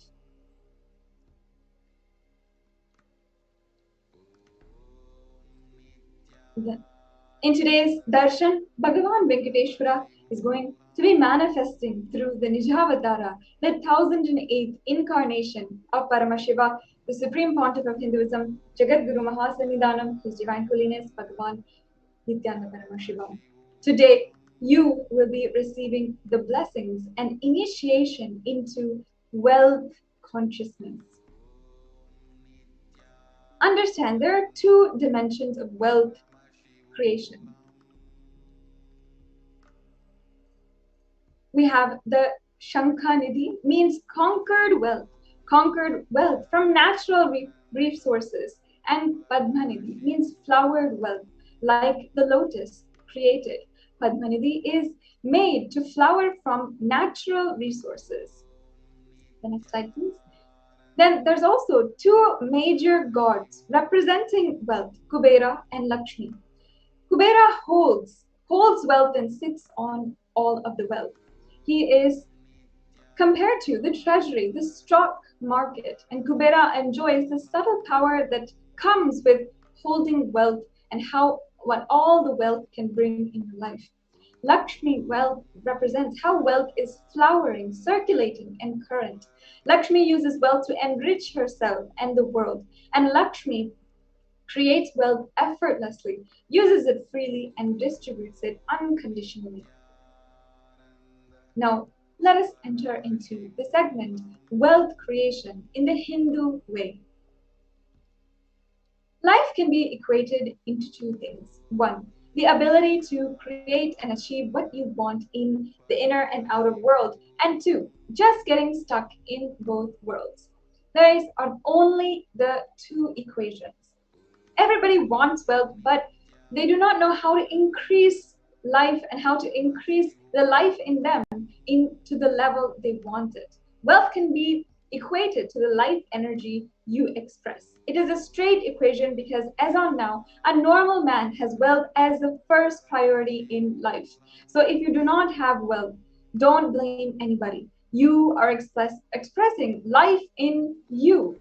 Life energy is just not happening in you yet. Let's understand, we have to have the right goal of creating wealth. Creating wealth is a very intrinsic part of life itself. Krishna says very beautifully in Gita, Gahano Karmano Gatihi. The universe, by its nature, works, and works. If you have at least the very goal of creating wealth, you will be creative. Your energy will be channeled properly. The first priority in life should be for moksha, enlightenment. Till that happens, the second priority can be creating wealth. Creating wealth makes you non-violent, makes you a whole energy. Creating wealth brings tremendous interest in life and non-violence. Wealth is not just an aspect or an object or a thing to be achieved. Wealth is a very extension of you. Anything that is added to you is wealth. The quality of your health that you enjoy, the state of your relationships, the fulfillment that you experience from your career, your mental state, your sense of inner fulfillment, all these measure of success of how you have created wealth in your life. Wealth is not just money or currency. Wealth is, there's only one wealth. Money is one wealth. The assets are one wealth. And being alive, active, is one wealth. This is different types of wealth. And all four put together is wealth, money, currency, assets, and being active. Being wealthy is neither bad nor good. It is a utility. Wealth consciousness means making a clear decision to break out of the myths and mental patterns that impoverish us and draw us again and again into the poverty cycle.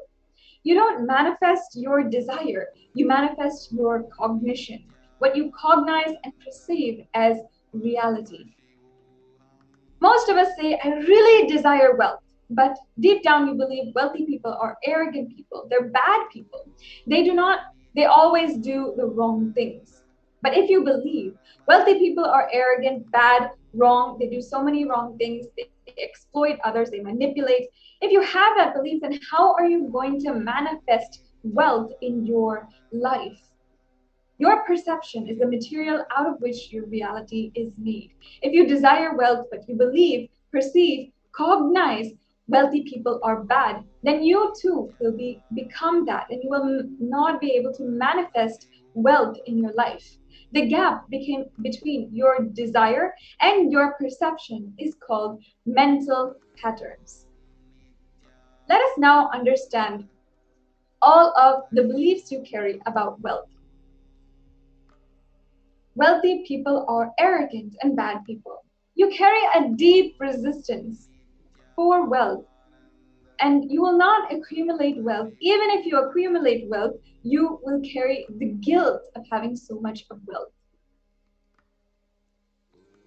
The next.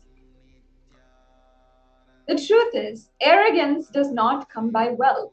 Arrogant people will not be arrogant will be arrogant whether they have wealth or not.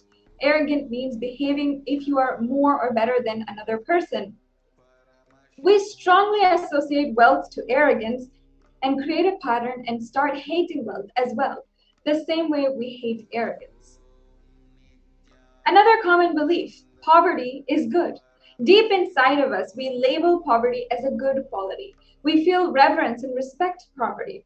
How then are we going to generate wealth in our lives? Handling wealth is more responsibility. This is another common belief that many of you might have. We may feel that uncomfortable and we might feel deep insecurity about handling more wealth. Maybe you come to this conclusion by looking at some wealthy people who did not have that wealth at any time in their life for themselves. And here's some more inadequate beliefs on wealth. First of all, some people might think that making money is a sin. People think create as much wealth as you can, celebrate it, share it. Wealth consciousness is high creativity with high responsibility. And also, many people think wealthy people work smart, not hard. But we have to understand, don't be lazy to bend your body and mind to realize your dreams. Read the stories of any famous millionaire today, and you will see that wealth does not come like a genie out of a bottle. They worked hard, and they got it out of their own hard work. And another thing, you have to be worthy of it. But wealth serves those who are wealthy in their very consciousness itself. Anything you cognize, you can create a certain energy field about your cognition. You attract situations, people, everything around you to make that cognition into your reality. And all you need is will persistence. Your decision to not give up. Your intention is will persistence. And how can we repair mental patterns that we might be accumulating, working on, and operating from the beginning of our lives? Now, your mental patterns goes on affecting you, but you always say, I'm too busy to repair it. I'm too busy. I don't have time to do it. It's like sitting on a broken car and to go on rotating the handle or pushing and pulling the gears and doing whatever you want. You are not going to move 1 inch. And if somebody says, why don't you repair your broken car? You're not moving. You say, no, I'm too busy to repair it. I can't get down now because I'm trying to go somewhere. Of course, this is utter stupidity. You may be desiring to have wealth, but you not believing it is just going to be the end of it. You're not believing it. You're not cognizing it as a possibility. The first and foremost important step we need to do is create an energy field of attracting wealth. Now, let's understand from the Supreme Pontiff of Hinduism, as he eloquently puts in his own words with this video.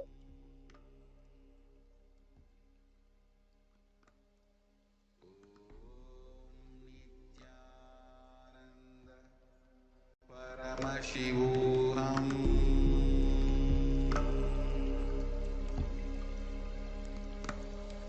Om Nithyananda Paramashivoham.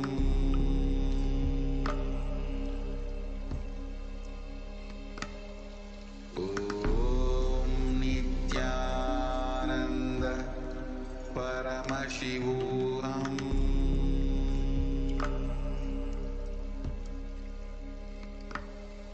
Om Nithyananda Paramashivoham.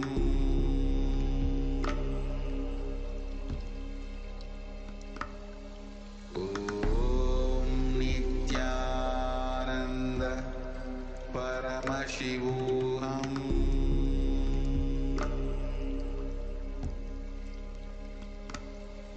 Om Nithyananda Paramashivoham.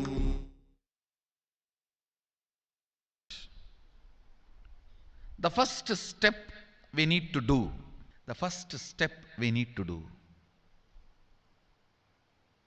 looking back, the gap between your desire and your cognitions, how you started perceiving wealth, money, how you started perceiving. I can tell you a small story. First time,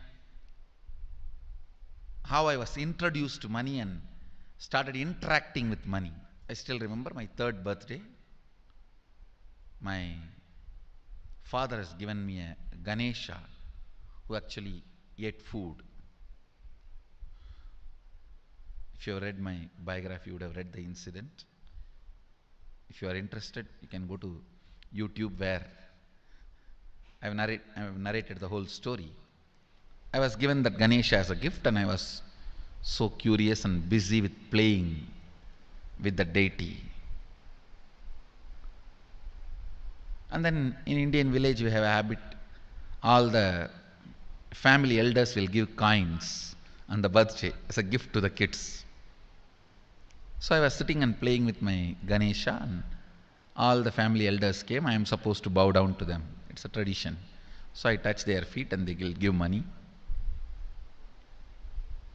A lot of money got collected. Must be some 70-80 rupees. In those days it's a big money. And for a kid it's a too big money. And it was too much of coins and notes. So my father helped me to pack the whole thing in a hand key.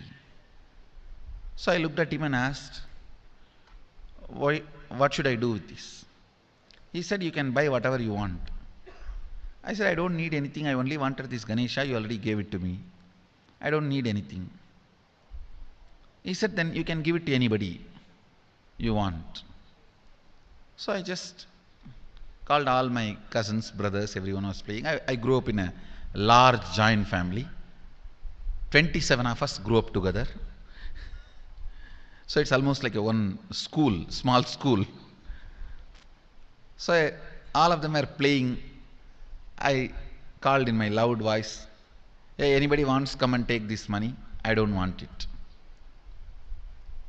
So 4 or 5 kids were running and my elder brother ran fast and took the whole thing, whole hand key. My father told me to tell my elder brother to share everyone, to share with all. I said, I have decided I don't want. And I said, whoever wants, take it. So he took it. How can I interfere in this after that? It's up to him. I will not even interfere, giving any further instruction to how they should share or who should share and all that. I said, I don't want. That's my first relationship with money. I still see very clearly that's the same relationship.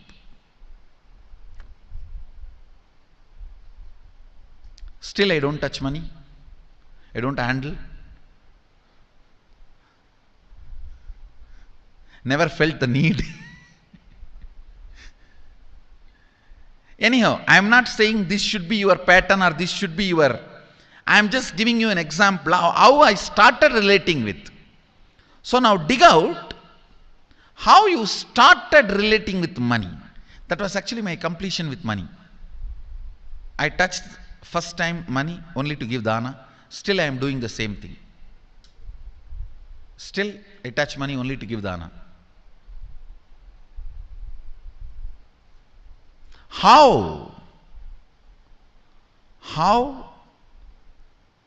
you cognized money, wealth, what all your perceptions and beliefs and cognitions about money.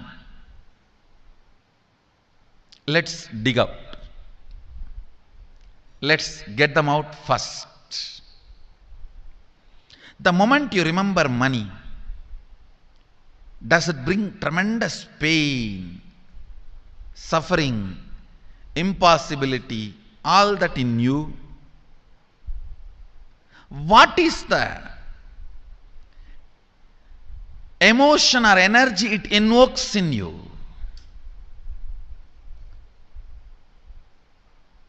So put your pen to paper and just keep writing whatever comes to your mind. If you feel tortured, irritated, the moment you think of money, whatever you think, money is difficult, money is impossible, money is, unless you cheat, you can't get the money. Even if you cheat it, somebody will cheat from you. So much goes on inside you about money. Your incompletions with money. Just spend few minutes and let's dig out all the incompletions, mental patterns we have, perceptions, beliefs and cognitions we have about money. Listen, the first step we need to do now, cleaning up, completing these mental thought patterns, the incompletion patterns related to wealth, and stopping them from recurring. Please understand, biggest problem is when you do not recognize something as a pattern, it continues to exist in you and recur. Please understand. Recurring, for example, today you remember, yes, I have a lot of incompletions and patterns.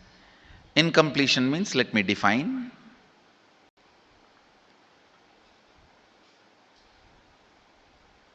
Your past sitting in your present, not letting you live your future is incompletion.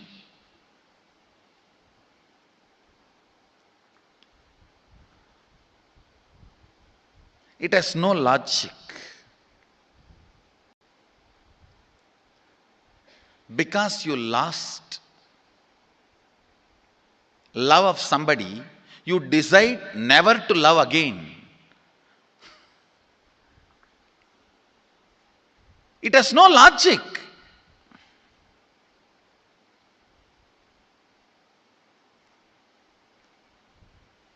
Tons of negative decisions, cognitions you make about life is incompletion. I'll give you one small example. 8-year-old kid is in the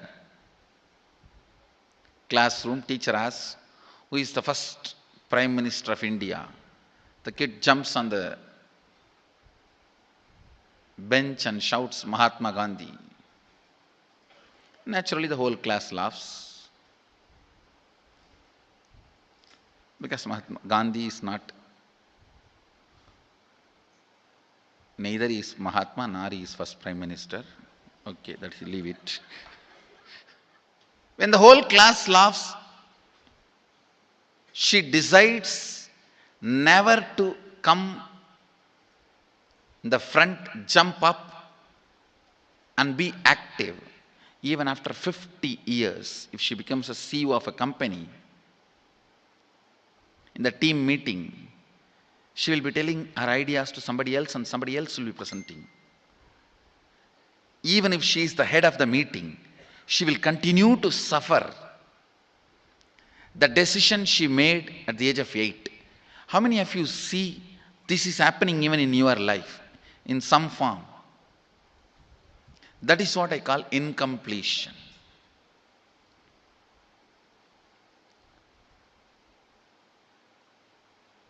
Understand, there is a very powerful science by Sadashiva in Agama. Sadashiva is the first Guru, Adi Guru.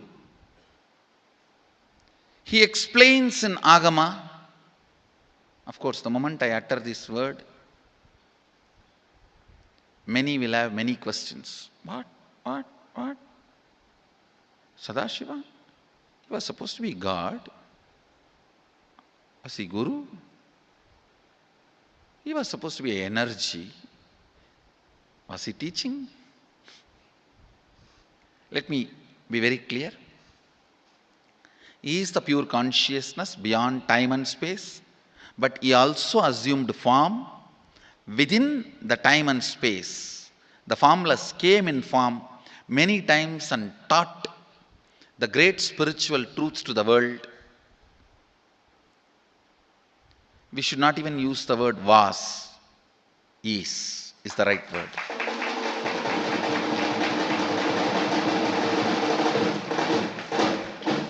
He gives a beautiful science of completing with this incompletion patterns, known, unknown.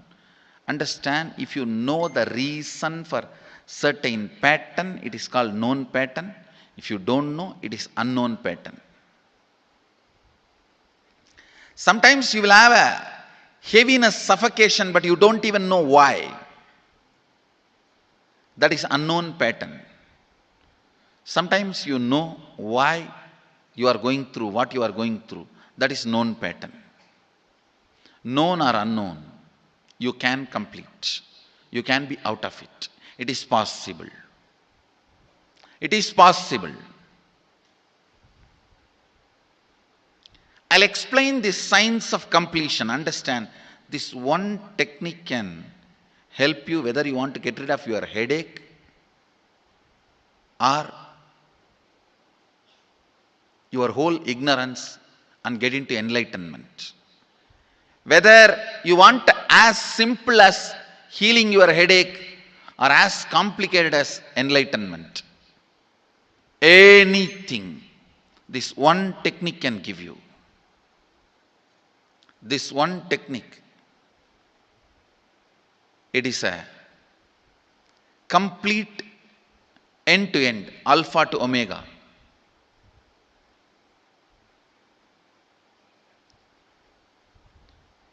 It's from Sadashiva directly. In the Agama, 94th verse, 22nd technique. The chapter is called Shivajnanopanishad and also called as Vijnana Bhairava.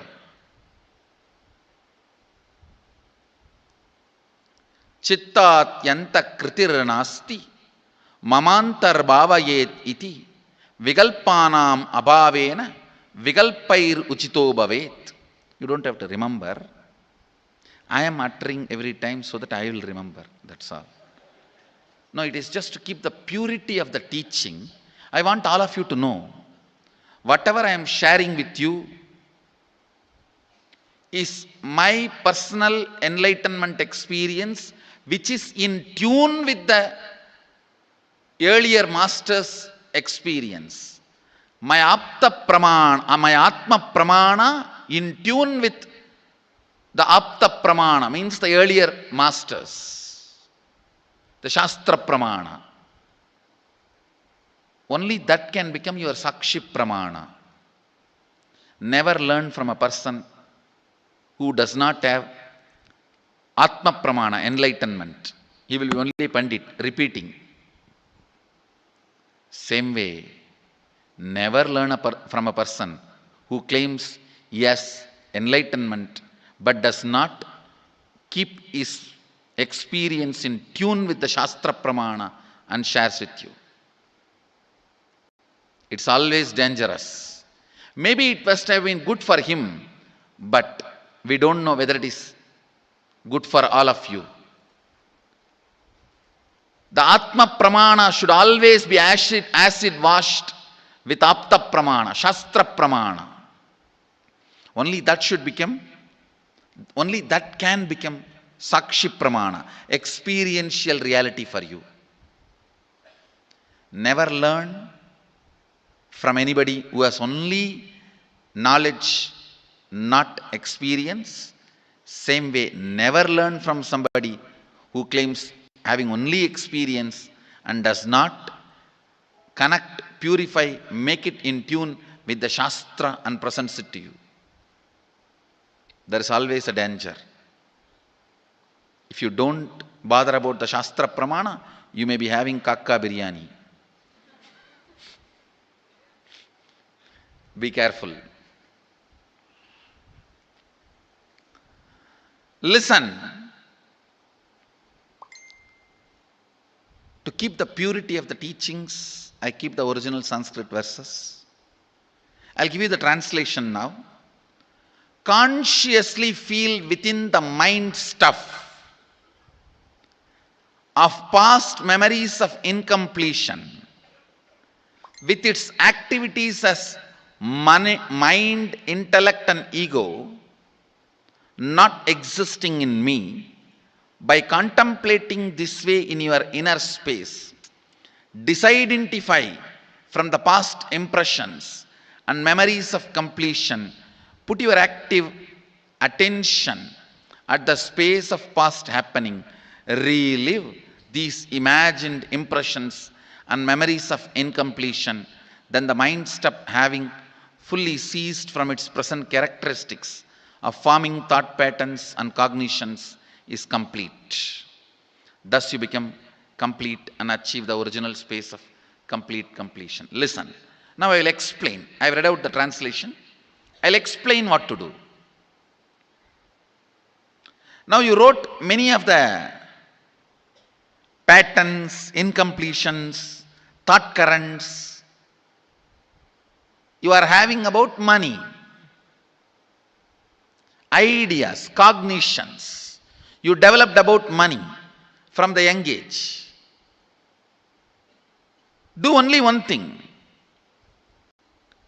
Just go back to that same age when the incidents happened in you, the cognition started building in you, the beliefs started building in you, the idea started building in you, the perception started building in you. Relive the same situation. I am not asking you just remember. Remembering means, for example, something happened at the age of 7 which is still hurting you about money. You asked 1 rupee from your uncle and he did not give, but he gave it to his son. It's still sitting and hurting. If now you are 47, this happened 7.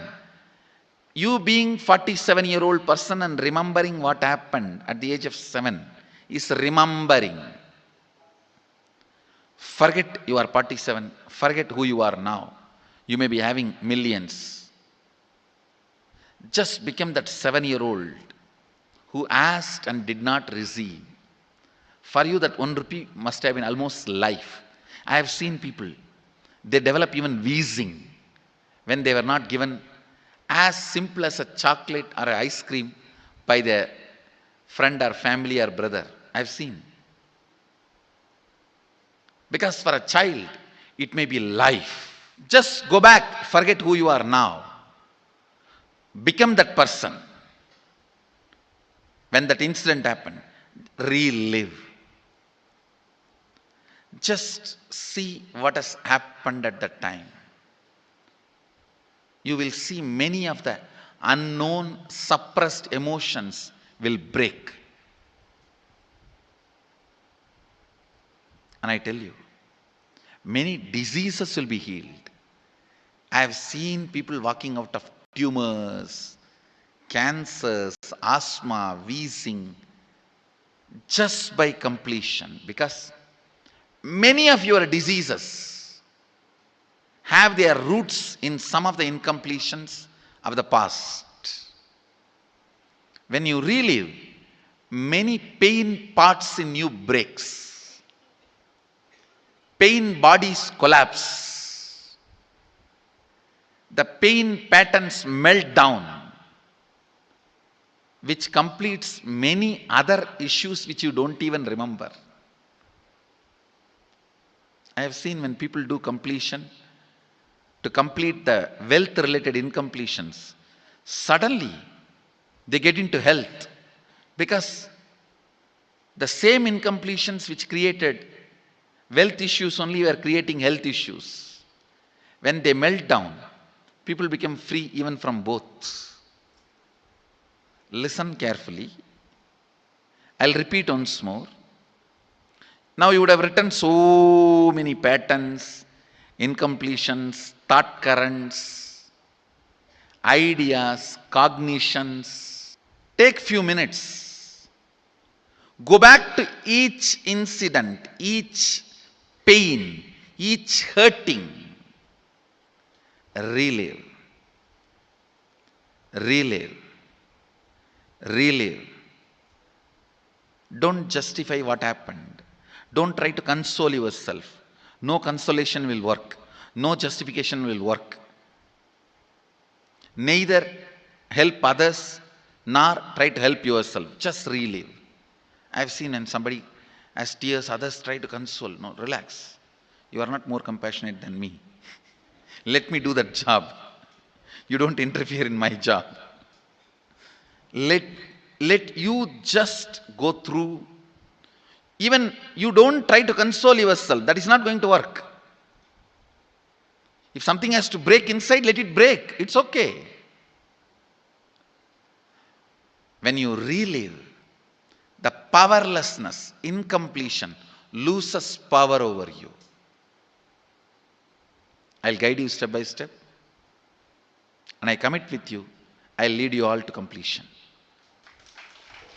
And I know how to awaken, trigger the incompletions in you and break them. Help you to relive and relieve. I am supporting all of you. Have courage. Let's clean up.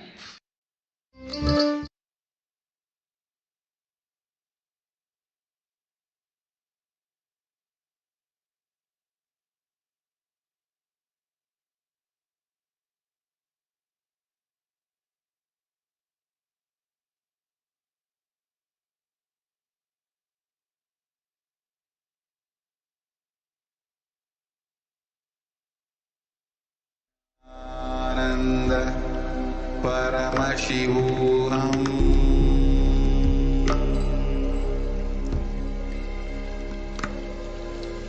Om Nithyananda Paramashivoham.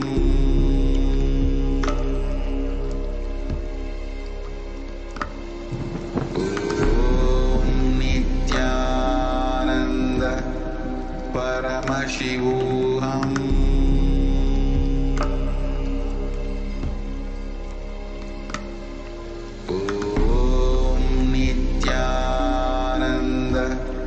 Paramashivoham.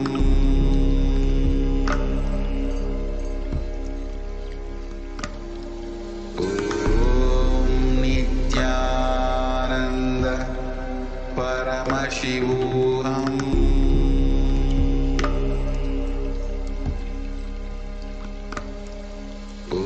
Om Nithyananda Paramashivoham.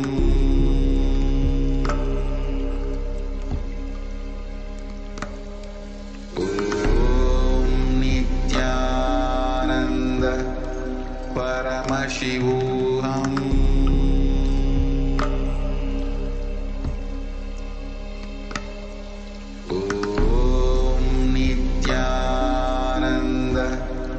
Paramashivoham.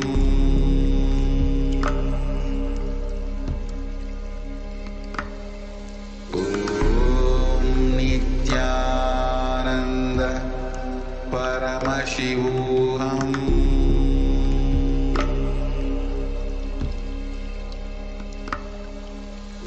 Om Nithyananda Paramashivoham.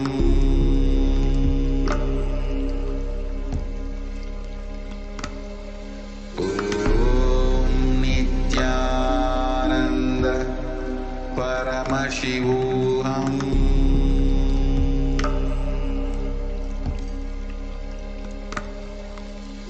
Om Nithyananda Paramashivoham.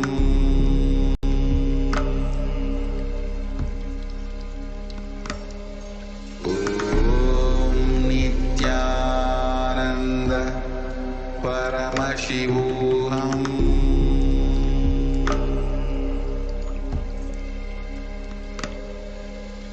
Om Nithyananda Paramashivoham.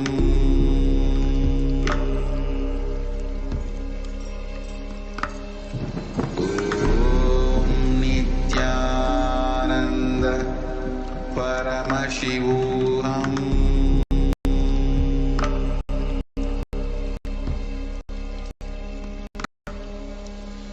Om Nithyananda Paramashivoham.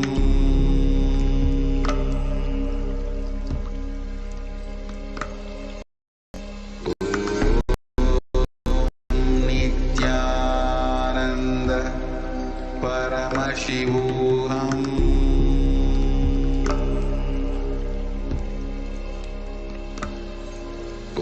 Om Nithyananda Paramashivoham.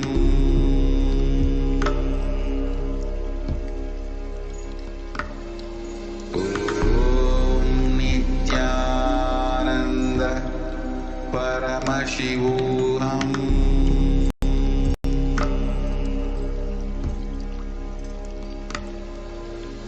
Om Nithyananda Paramashivoham.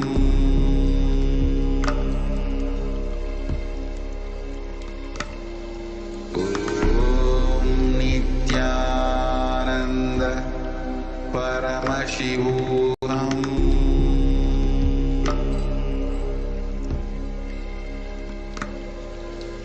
Om Nithyananda Paramashivoham. Om Nithyananda Paramashivoham.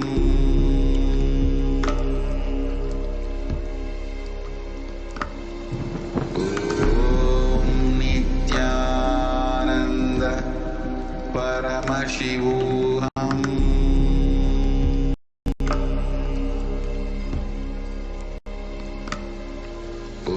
Om Nithyananda Paramashivoham.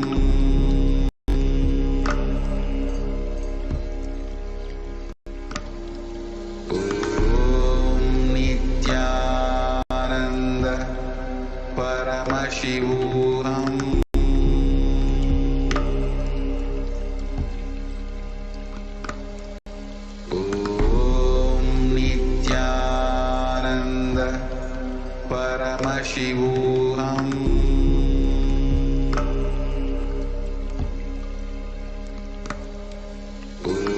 Om Nithyananda Paramashivoham.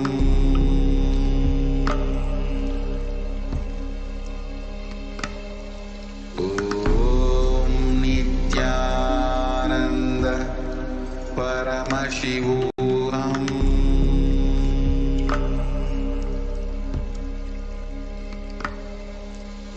Om Nithyananda Paramashivoham.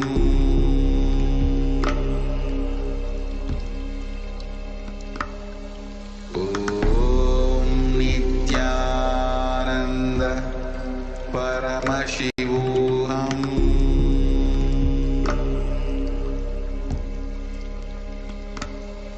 Om Nithyananda Paramashivoham.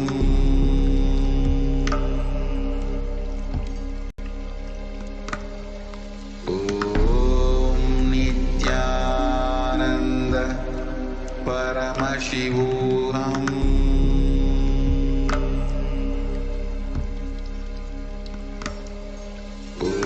Om Nithyananda Paramashivoham.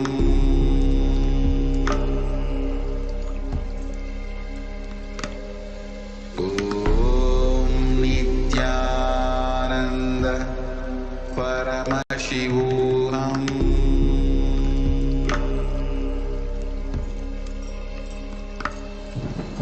Om Nithyananda Paramashivoham. And all those cognitions about wealth, the myths that we carry about wealth, and completing those inside us. That's what we just learned. And we have also learned about how each of these things that we are learning, like the cognitions that we are having, everything.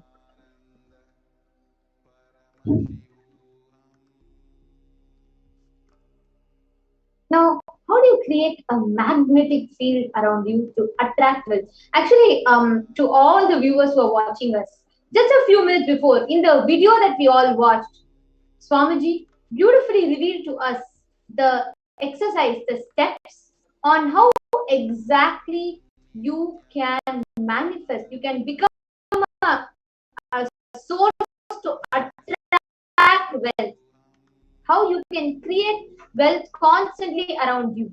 You will create a magnetic field around you which will keep attracting wealth. In this segment, we're all going to be going through an exercise where we are all going to do a conscious catharsis to understand, to change our cognitions so that you become the source of abundance in your life. You become a magnet to attract wealth, abundance, and prosperity in your life. So all the viewers on YouTube, all the viewers on Facebook, you all can do the exercise along with us on Facebook and YouTube, and you all can keep commenting your thought currents, what you identify, etc. there, and we'll be interacting with you there, and we can do the process in that. First step you need to do in order for you to create a magnetic field so you can attract wealth, the first step you need to do is clean up the incompletions, the patterns you carry about wealth, and create a right space, a powerful magnetic energy center in you. To attract wealth, situations, and people that support you, you need to create wealth like a magnetic energy center for manifesting wealth the way you want. Right now, how it is happening, we all saw, right? Many of us are stuck with our beliefs, our cognitions, our thought patterns, our thought processes, where our immature cognitions about wealth, how we understand wealth, how we perceive wealth, or our wrong ideas of wealth, all of these affect us. It directly stops us from manifesting the abundance and manifesting wealth in our life. The next step, please. Now, the first step all of us are going to do, dig out all the incompletions in you that you have about money. Keep writing. Actually, those who are comfortable, if you are fine, you can even share it in the YouTube comment section as well. The first step is where you're going to dig out, when you utter the word money, what comes in your inner space. Keep writing. The moment you remember money, does it bring tremendous pain, suffering, impossibility, all that in you? What is the emotion or energy it invokes in you? The moment you think of money, whatever you feel and think, money is difficult, money is impossible, unless you cheat, you can't get money. Even if you cheat somebody, somebody will cheat you. So much goes on inside you about money. your incompletions with money. Just spend a few minutes. Let's all dig out all the incompletions, beliefs, mental patterns we have, perceptions, cognitions that we have about money. I actually request the listening of all the YouTube viewers, Facebook viewers, NTV viewers, all the participants on two-way video conferencing, everybody. These few minutes is going to transform your life. It will make you a magnetic field to attract money, wealth, and abundance in your life. Please take a few minutes. Give your intense listening. What you are going to be doing in this step is please take a piece of paper and pen. You are going to write down every idea or incompletion that you have about money. You don't need to write down when it started, where it started, why it started, none of that. Just write down what idea you have about money. Maybe you can feel how much ever I earn, money will never stay with me.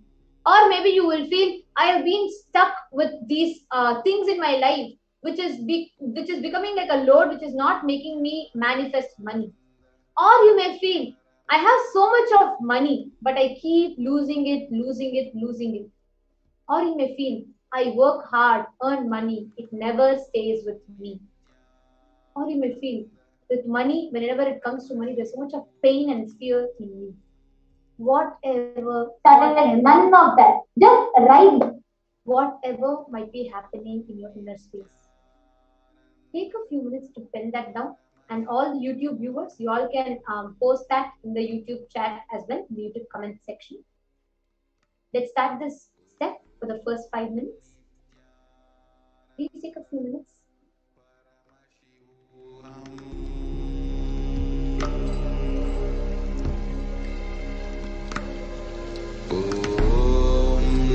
Nithyananda Paramashivoham. Nithyananda Paramashivoham.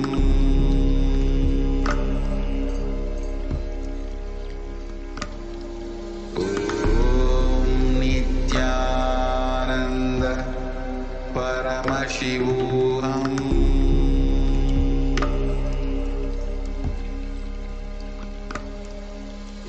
Paramashivoham. Nithyananda Paramashivoham.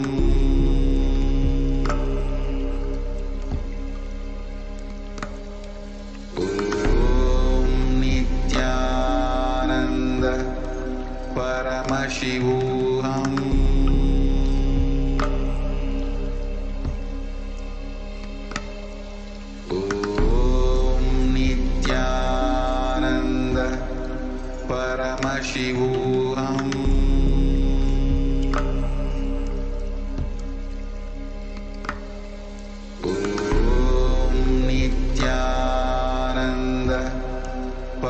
Paramashivoham.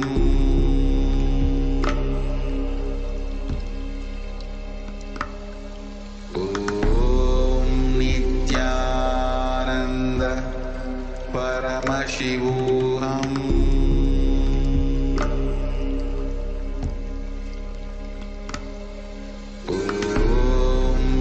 Nithyananda Paramashivoham.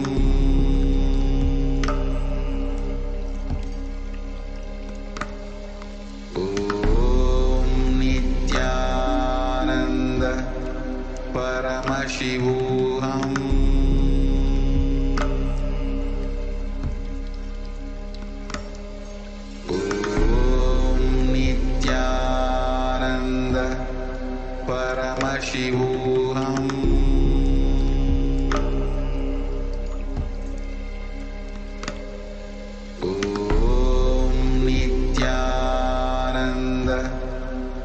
Paramashivoham. Nithyananda Paramashivoham.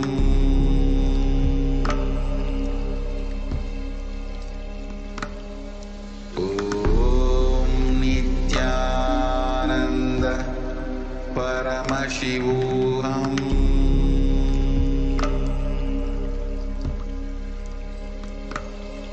Om Nithyananda Paramashivoham.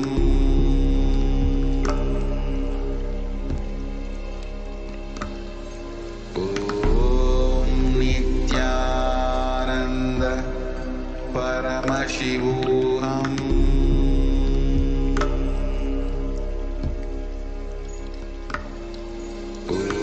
Om Nithyananda Paramashivoham.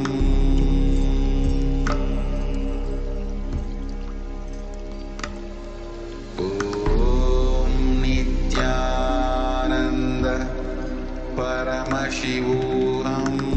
Om Nithyananda Paramashivoham.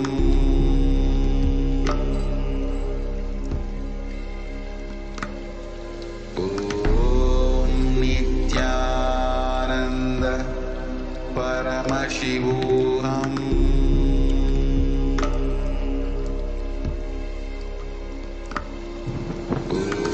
Om Nithyananda Paramashivoham.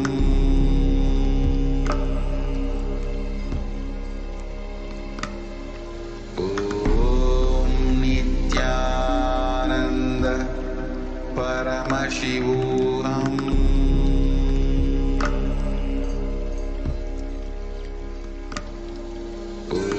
Om Nithyananda Paramashivoham.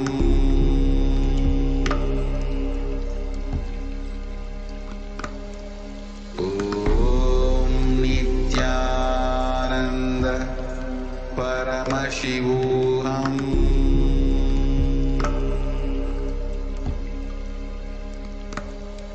Om Nithyananda Paramashivoham.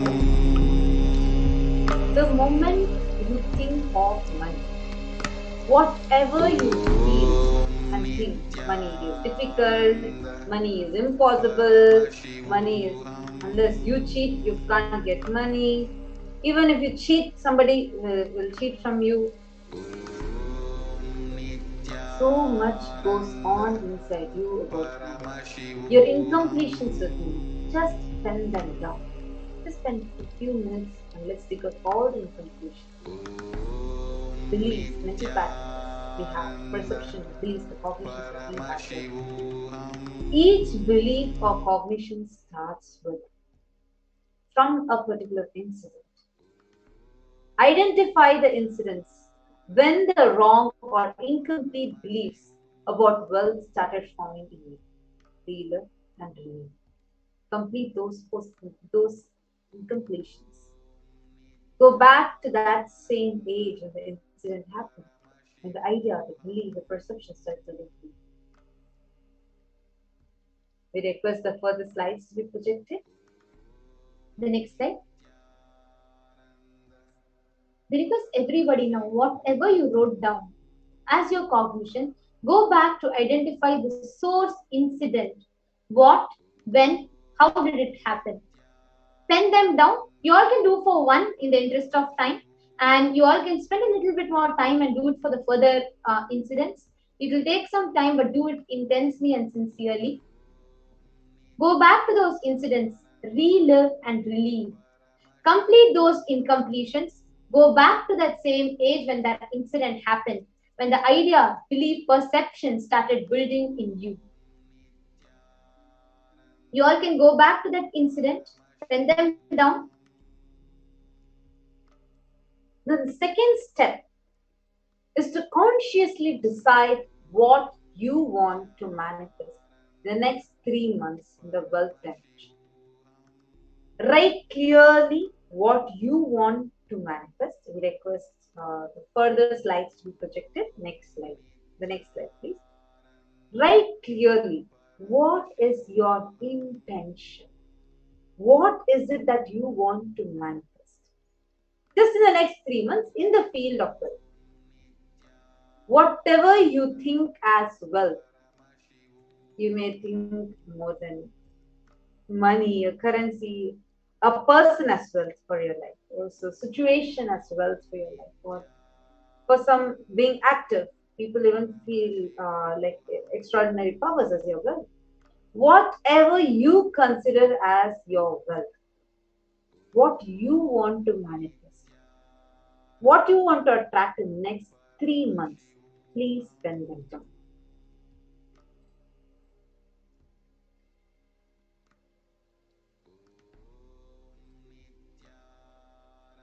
With deep devotion and oneness with Guru, you can complete all the binding cognitions on earth and manifest life with prosperity and abundance. All our efforts is one because the further slides we projected. The next slide. The next slide, please.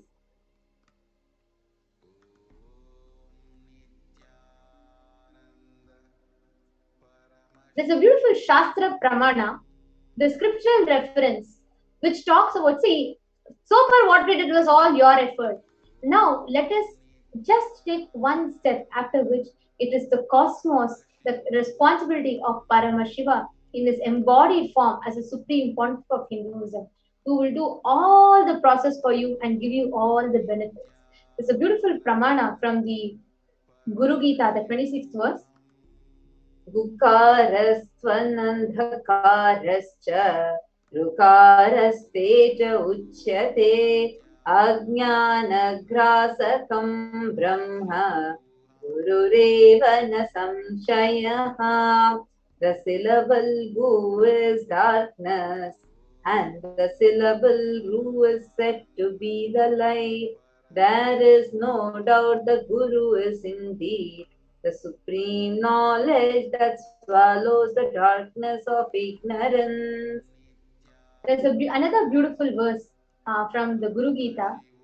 Gurur Murtim Smare Nityam Guru Nama Sada Jape Guru Rajñam Prakurvita Guru Ranyanna Bhavaye. Always remember the Guru's form. Constantly repeat the divine name given by the Guru.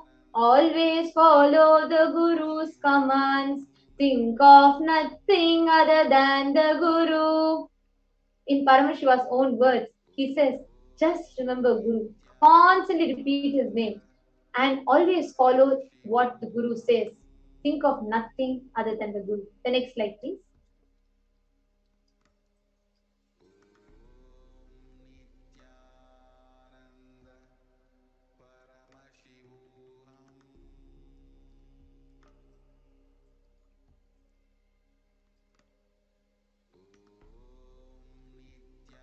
Sarva Papa Vishuddhatma Shri Guru Pada Sevanat Dehi Brahma Bhavedya Swat Tvat Kripartham Vadami Te. Out of compassion for you, I shall tell you how the embodied soul becomes Brahman, having been purified of all sins by serving the feet of the Guru. Understand, Guru is not a Vyakti. He is not a person as you imagine. He is a tattva, a principle. He is simply the physical representation of the divine. In the Vedic tradition in Sanatana Hindu Dharma,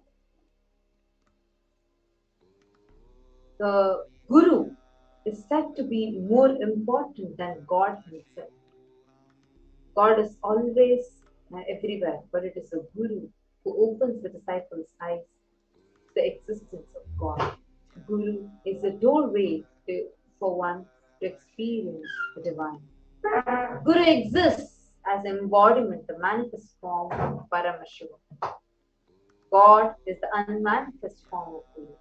God is a state of Guru. Guru is a statement of God. Gurus are the manifest of Paramashiva, and Paramashiva is the unmanifest existence of Guru. Guru Bhakti is intense, pure existential energy which can liberate you from all known, unknown, unnecessary delusions. Now, we are actually going to be entering into the next segment where, with the blessings of the Supreme Pontiff of Hinduism, Jagadguru Mahasannidhanam, His Divine Holiness, Bhagavan Sri Nithyananda Paramashivam, a group of disciples have been initiated to have the Sarupya of Venkateshwara, embodying the grace and form of Venkateshwara.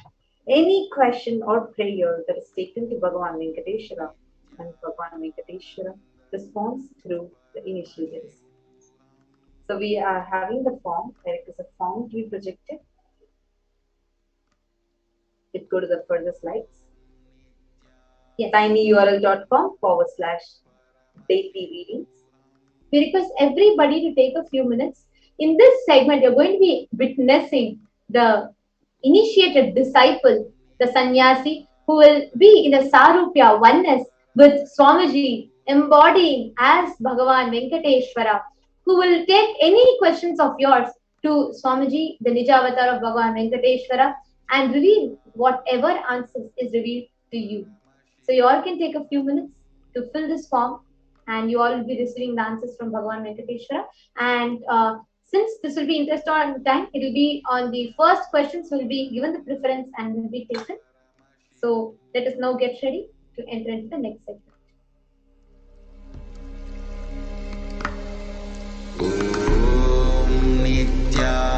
Nithyananda Paramashivoham.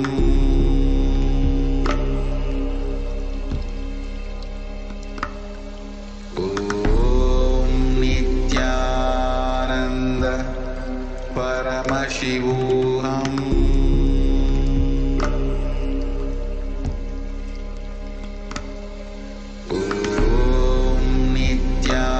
Nithyananda Paramashivoham.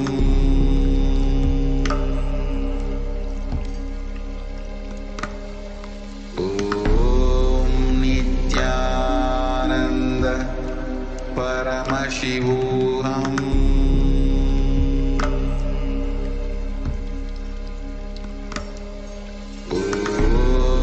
Nithyananda Paramashivoham.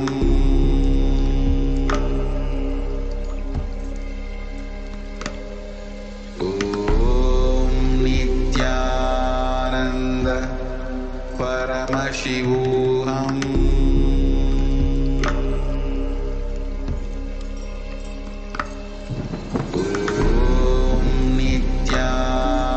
Nithyananda Paramashivoham.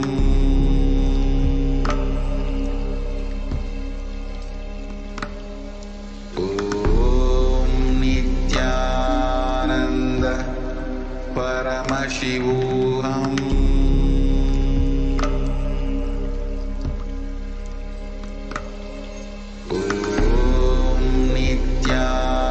Nithyananda Paramashivoham.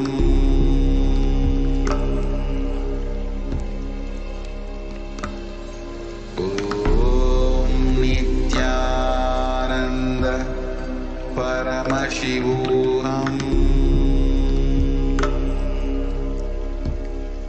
Paramashivoham. Nithyananda Paramashivoham.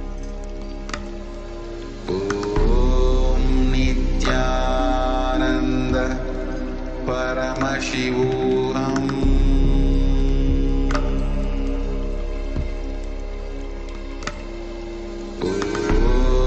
Nithyananda Paramashivoham.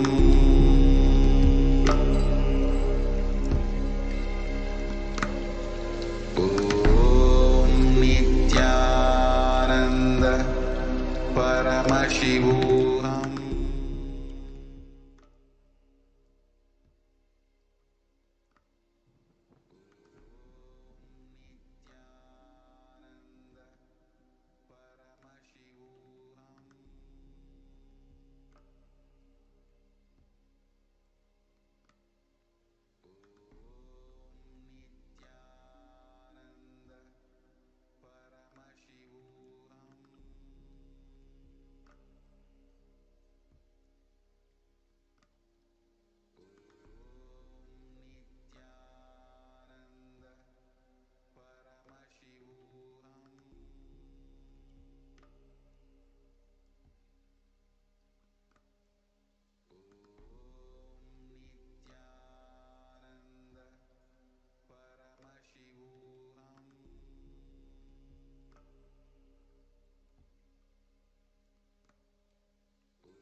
Nithyanandam.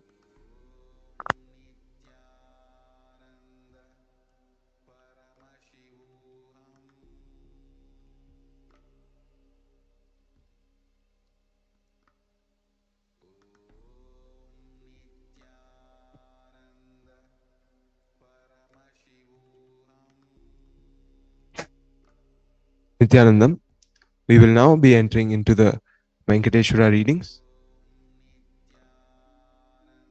The first question is from Chia Xiao Jong from Malaysia. Dear Venkateshwara, should I sell my shares immediately or let it increase price? Thank you.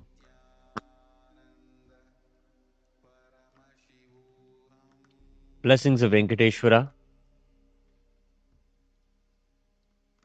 Withhold any sales until next year. This year, staying alive is the best profit. Blessings.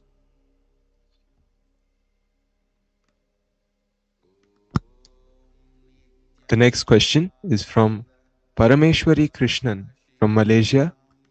Bhagwan Venkateshwara, bless me to get huge money as soon as possible to clear all debts and bless me to become SJP. Blessings of Venkateshwara. As soon as you can, offer Pratyakshapada Puja at Swamiji's feet. You will clear the karmas that are stopping you from becoming an SJP. Blessings.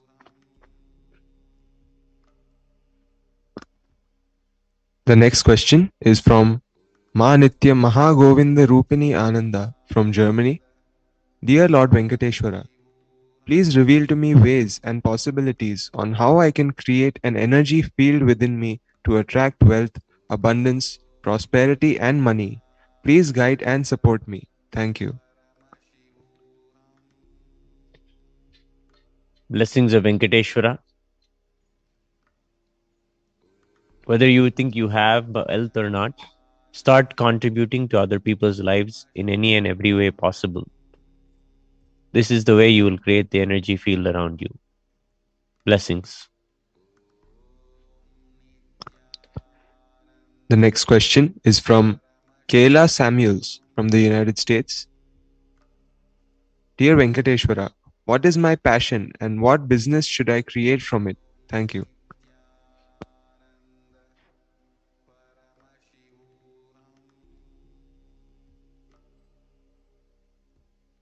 Blessings of Venkateshwara. Handle your life with more ferociousness. Come out of your laziness. Blessings.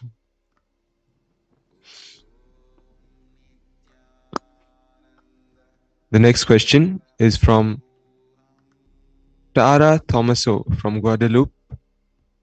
Lord Venkateshwara, what needs to be healed in me?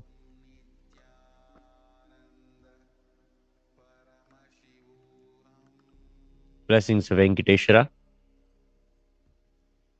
Your inability to work with others, to have others in your life, needs to be healed.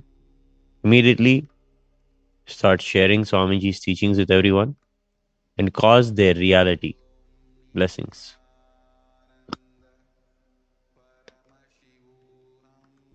The next question is from Harichand Balasubramaniam from Malaysia.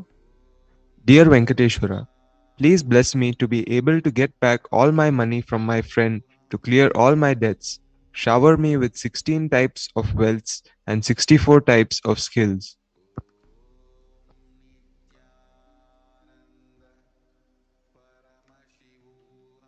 Blessings of Venkateshwara. You will have all the wealth. Blessings.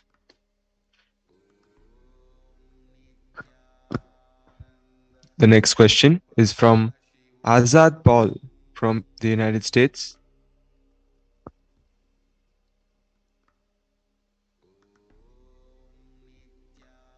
I do Swamiji's Nitya Kriya. So on the fourth step, I see my third eye is kind of yellowish green. Is this spiritual? Is there any way I can get even better with my third eye?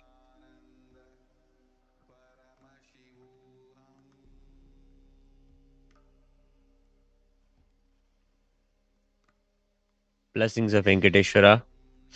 Learn the power manifestation science and manifest all the powers of Paramashiva. Blessings.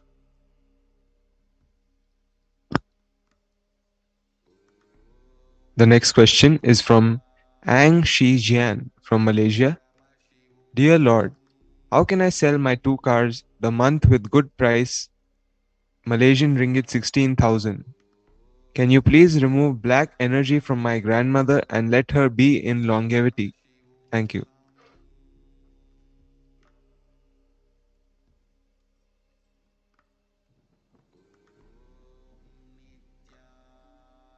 Blessings of Venkateshwara.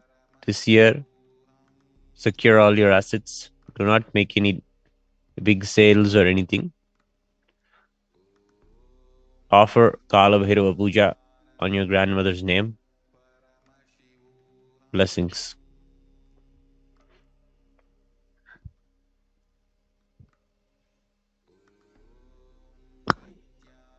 The next question is from Evelyn Telchit from Guadalupe. Lord Venkateshwara, I want to win a large sum in the national lottery quickly. Is it possible?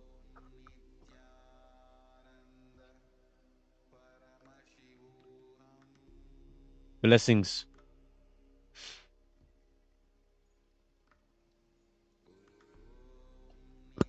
You can.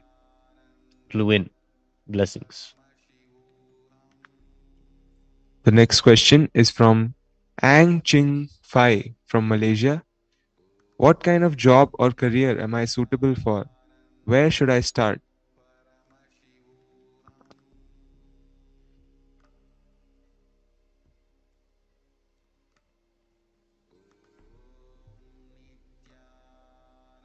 Blessings of Venkateshwara. Take up the career that you're most passionate about. Prepare yourself to start working next year. By the end of this year, become prepared. Blessings.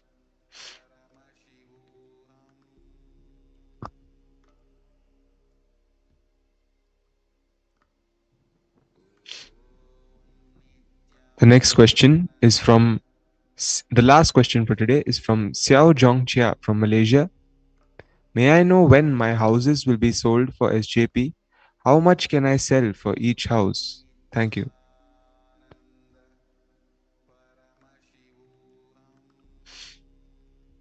Blessings of Venkateshwara. You'll sell them for millions of dollars. Just wait until next year.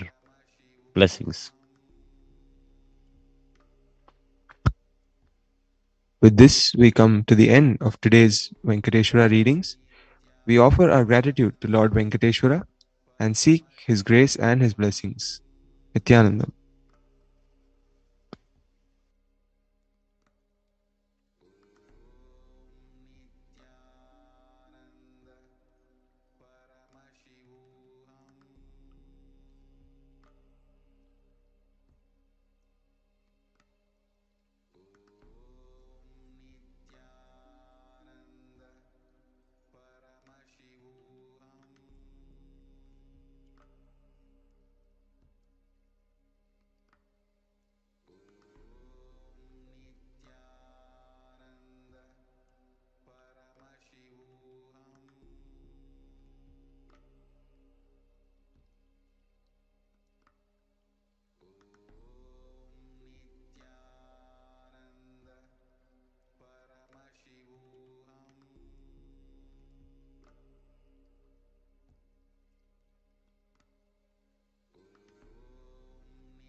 Nithyananda Paramashivoham.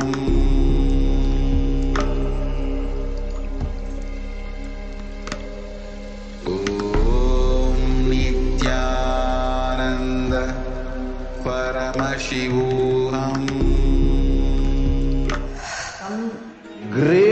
spiritual sciences unique to Hinduism. Subtle, otherworldly, but definitive sign. Manifesting the cosmic beings in Archavatara, deities in Nijavatara, living incarnations is possible. Understand? Kriya Pada of Vedas and Agamas elaborately explain the whole science of making the cosmic beings manifest in Archavatara, deities and Nijavatara, living incarnations, both. During the Bhava Samadhi Darshan, literally those cosmic beings manifest through this body. Just like how they manifest in Archavatara, deity, they manifest in Nijavatara, Pratyakshavatara, and give you all the boons you ask, bless you. You see, each God is an independent intelligence to lead you to enlightenment. Each God is a bridge for you to achieve the Shivatva, the ultimate Shiva consciousness. Krishna is the bridge for you to achieve the Krishna consciousness. But Shiva consciousness, Krishna consciousness, all consciousness is one and the same. Ultimate consciousness only. So that energy itself completely expresses. Just like Radhika, when I see my own sweetness in the mirror, I become eager to taste it. I find that the only way to relish this sweetness is through the constitution of Sri Radhika. Bhava Samadhi Darshan is a window to the infinite expanse of consciousness, allowing us to glimpse the formless in a way that we can understand. It cleanses the karmas of lifetimes. It awakens our biomemory to the space of Paramashiva, the ultimate consciousness, and creates a deep and lasting transformation in us.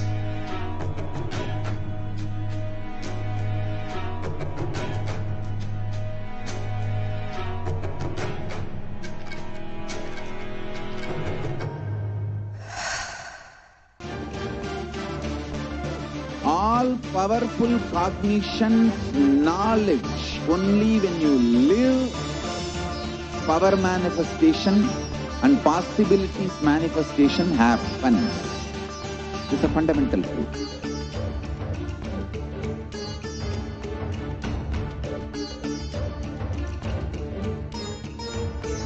Hinduism cannot live exclusively as one sampradaya. No. All sampradayas of Hinduism is an ecosystem.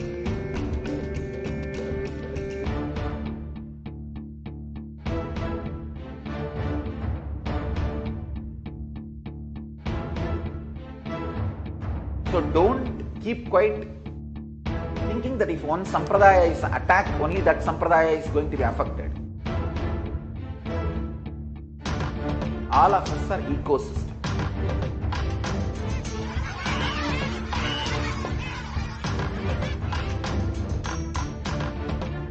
I invite all of you to get involved and enjoy Hinduism by the principle of Dharmo Rakshati Rakshitaha. When you protect Dharma, Dharma protects you. We will make the whole planet flourish spiritually. The spiritual prosperity will happen to the whole planet. We all have to coexist together.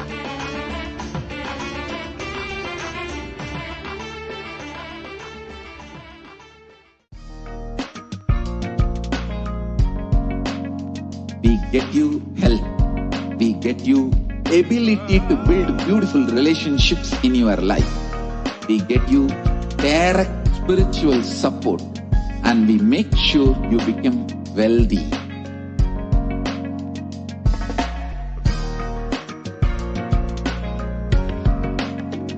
We won't stop giving you just good life.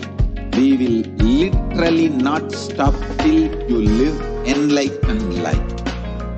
Manifesting the state of Paramashiva, space of Paramashiva, powers of Paramashiva, being of Paramashiva.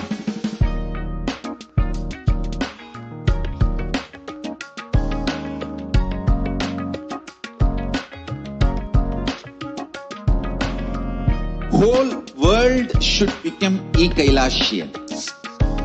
I want the whole world to know Hindus have something great to contribute to the world.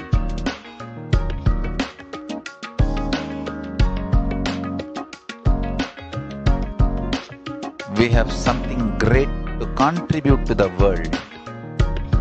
Let us do that.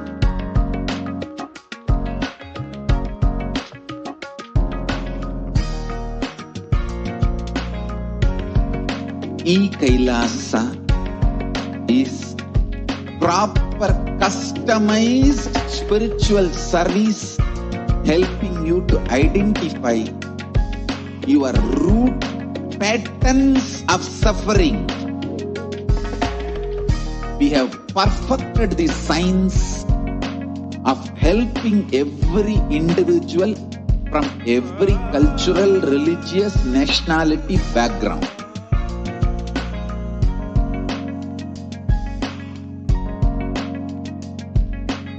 You will have lowest reactionary assumptions, highest awakened response, alive response for life continuously.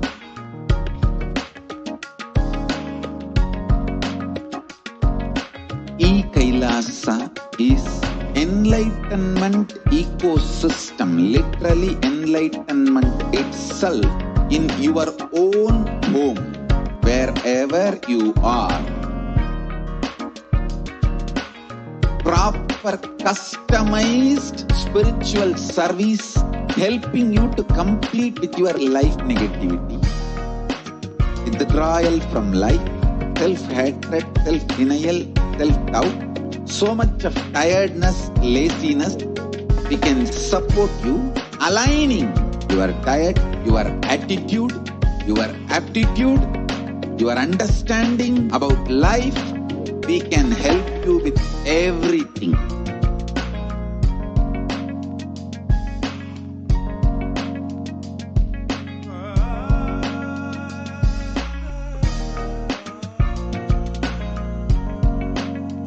If you are interested in enlightenment, we will immediately bring this to you. If you are not interested, we will explain the whole science, inspire you and make you interested in enlightenment science. We need to cater this enlightenment science to the whole world wherever they are, because enlightenment is the birthright of all human beings. Kailasa is responsible to provide that to all human beings.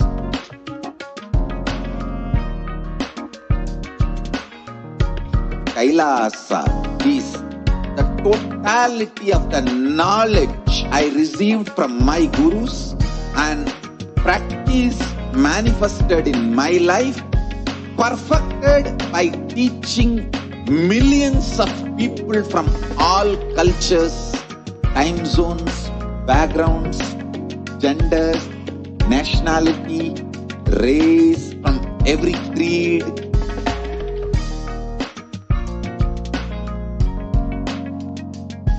So this absolutely perfected knowledge available to you, served to you in your home without even you moving out of your couch, free of cost.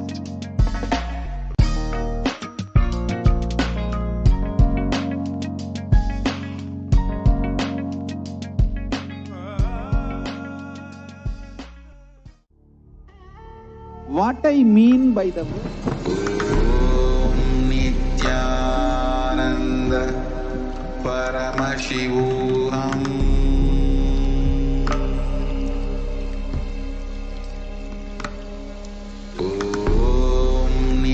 Nithyananda Paramashivoham.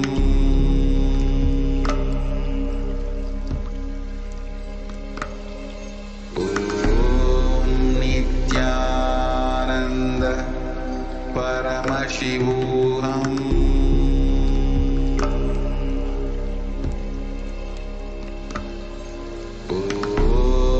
Nithyananda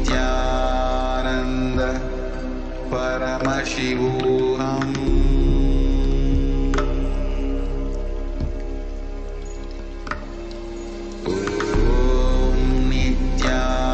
Nithyananda Paramashivoham.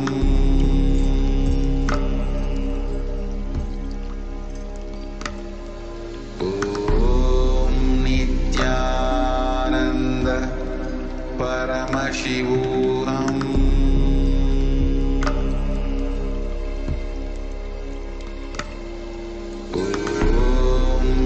Nithyananda Paramashivoham.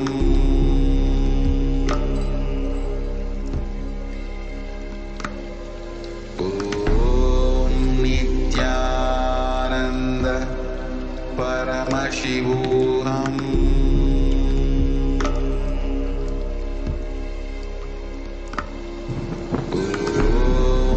Nithyananda Paramashivoham.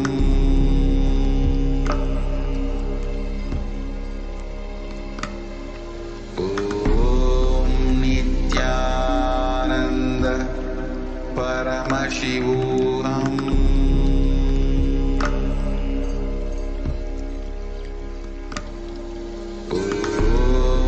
Nithyananda Paramashivoham.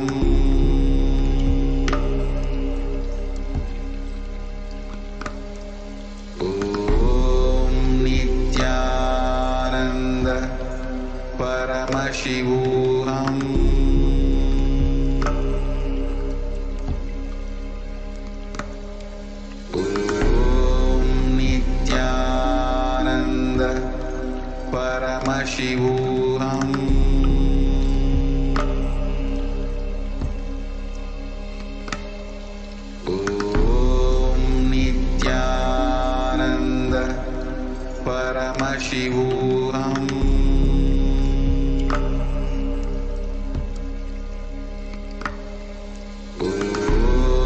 Nithyananda Paramashivoham.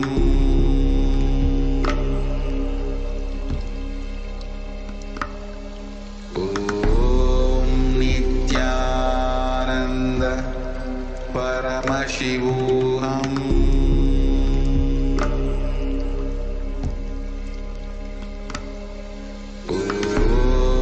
Nithyananda Paramashivoham.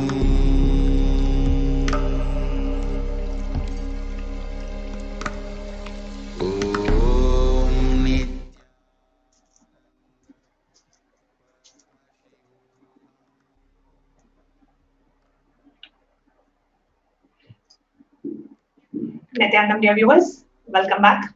I hope all of you enjoyed the darshan of the Archavatara of Bhagavan Venkateshwara.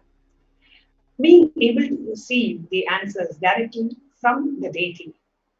It is such an age-old science, but none of us are even aware that we could actually hear the answers directly from the Archavatara. We are all so blessed that we are living at a time when the Supreme Pontiff of Hinduism is reviving all the ancient traditions of Sanatana Hindu Dharma.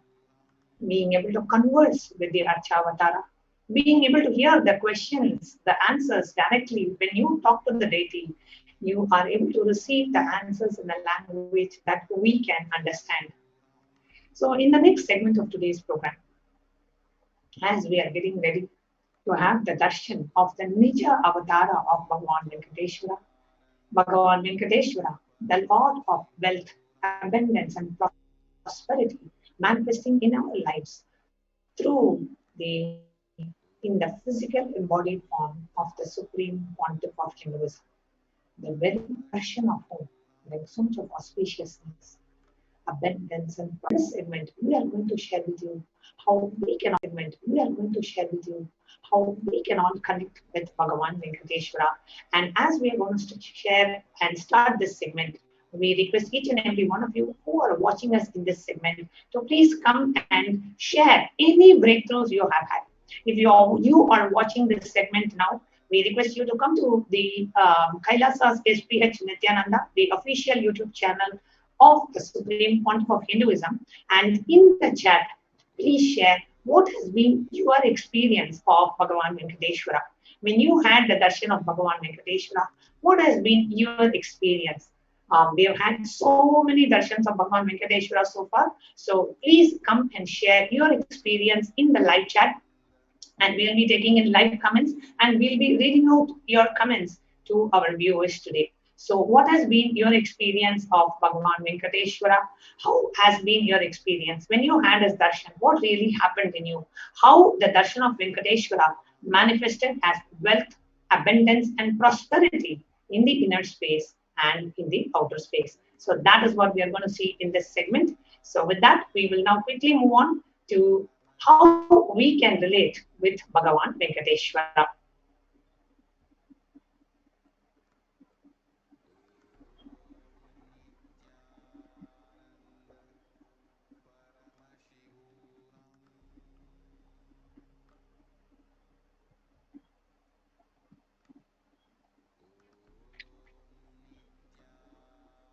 The various different offerings to Bhagavan Venkateshwara. Now, the first offering that we want to share today is that of Nilavu Topudi. Now, there is a beautiful tradition in the Tirumala Tirupati temple called Nilavu Topudi, where devotees of Bhagavan Venkateshwara offer whatever they have, money, gold, jewels, etc., in the undial, as offering their incompletions and karmas at the feet of Venkateshwara. His Divine Holiness Bhagavan Nithyananda Paramashivam has opened up this opportunity for thousands of devotees to offer and be relieved from the dopidi, as directly His Divine Holiness Swamiji will be gracing us in the Venkateshwara Bhava Samadhi Darshan, accepting our offerings and liberating us from the karmas and incompletions. We have, before I move on to sharing a little bit more about Nelu Dopudi, we have many of our YouTube viewers who are sharing their experience of Bhagavan Venkateshwara. We have John Fletcher saying, when I see him, I remember being him. I know it may sound foolish, but I swear I remember his life as mine when I see any of his darshans. Wow. I love God is saying coin manifestation while asleep. It was a Vaishnava Devi coin, and Swamiji had asked to sleep, visualizing your pillow is the cosmos. Wow, beautiful manifestation. I love God. And whoever has had any kind of an experience with Lord Venkateshwara and the manifestation of wealth, abundance, and prosperity, you are free to come forward and share your experience in the YouTube live chat of Bhagavan SPH. Of Kailasa's HDH Nithyananda, the official YouTube handle of the Supreme Pontiff of Hinduism. Now, I really want us to understand the context behind Nilavu Topudi.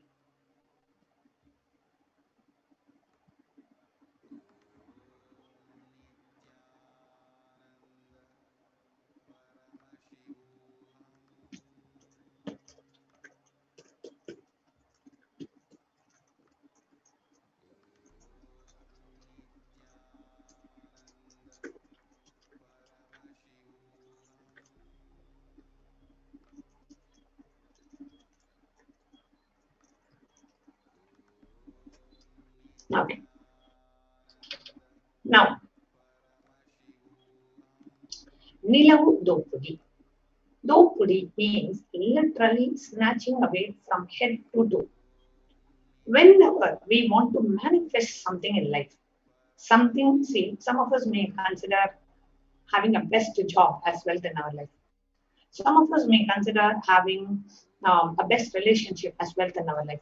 Some of us may consider having, health as well as the wealth in our life.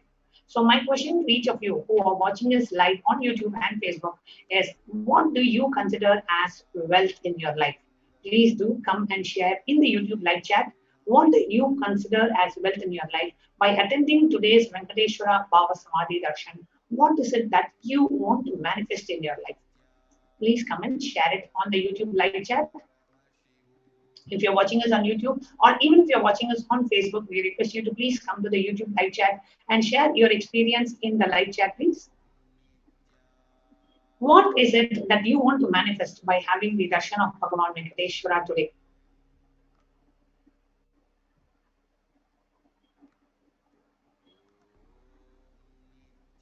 We have Edison saying he would like to have a Bugatti and a red Ferrari in his life. I love God is saying, with his blessings, I want to manifest the thing that I want the most, which is desirelessness. I have a desire to be desireless. Okay, I love God. That is what you want to manifest. Wonderful. So each of you can share what is it that you would like to manifest with the grace and the blessings of Bhagavan Venkateshwara in your life. And now some of us see, some of us may really want to manifest something, but how much ever we try, you may try your best. Somewhere things are not moving for you in that aspect of your life. You feel stuck. You feel you're not having a breakthrough in your life. So please share that as well in the chat. For example, you really want to have a breakthrough in the finance dimension of your life. You want to really earn money. You don't want to live paycheck to paycheck, or you don't want to live constantly in debt. But somewhere you're not able to have a breakthrough there. Constantly, you only get into more and more debts and more insecurity. Or in the field, in the dimension of relationship, you want to have a happy, blissful relationship, but constantly you feel abused or you feel exploited in the relationship. You're not able to experience the true love. And whatever you do, you feel like things are not changing for you in the outer world. So, where are you? Where do you feel stuck in your life?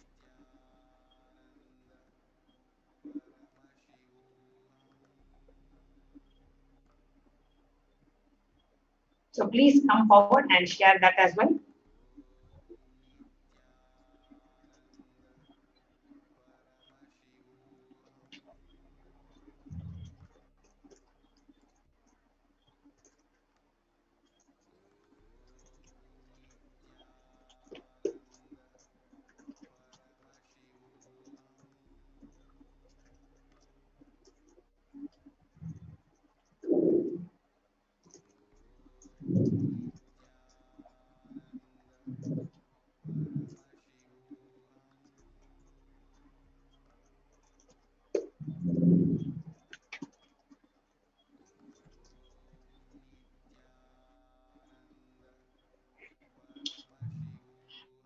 Okay, so I love God wants to manifest relationships. Okay, every one of you, please come and put your responses in the chat. And we would love to hear from each and every one of you, because this today's Venkateshwara Darshan can really give a breakthrough for you in this dimension of your life. So please go ahead and share in the chat what is it that you would like to manifest through today's Darshan.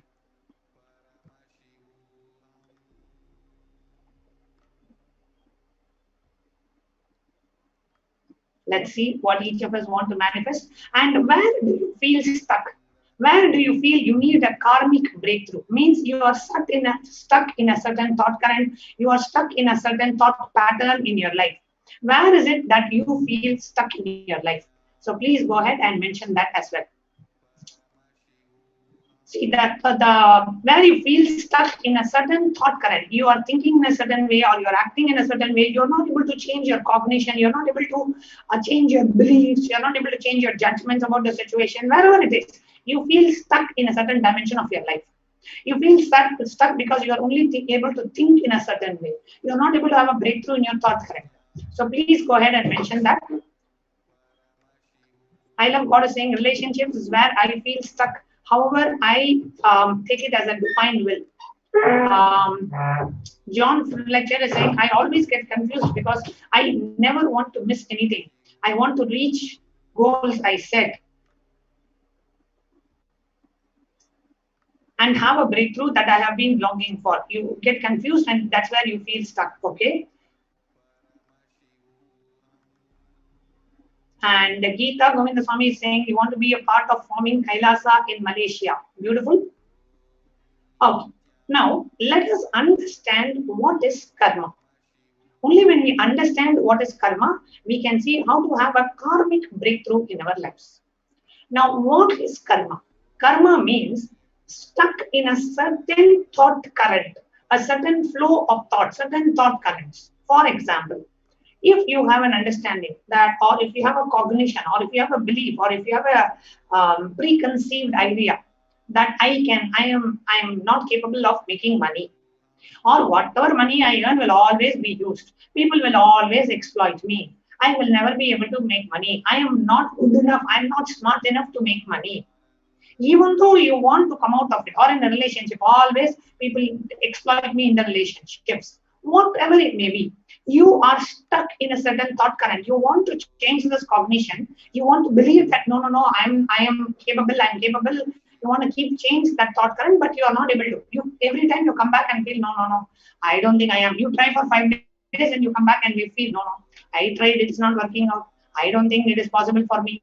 I am like this only. You come to a acceptance that this is the way things are going to be. Nothing is going to change in your life. How many of you feel like that? This is exactly what we call as karma. Karma means being stuck in a certain thought current, a certain thought pattern, a certain way of thinking, a certain way of approaching. This is exactly what is called as karma. It can be in the dimension of relationships, it can be in the dimension of health, it can be in the dimension of wealth, it can be in any dimension. You want to have a breakthrough, but you constantly feel that I am stuck in this dimension of my life. How many of us are able to relate with what I am saying? Please come and respond in the YouTube chat. I really want it to be an extremely interactive session because this is something directly applicable to our day-to-day life. And today we can really have a breakthrough in that karmic breakthrough in this dimension of our life. So please come and respond. In which thought current or thought pattern you feel stuck? Are you able to relate with what I am saying? Do you feel stuck in a certain thought current or a thought pattern? Please come and respond.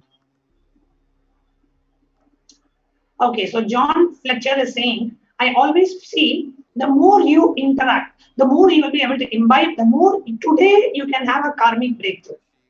Karmic breakthrough is instant and immediate. Today you can have a karmic breakthrough in your life.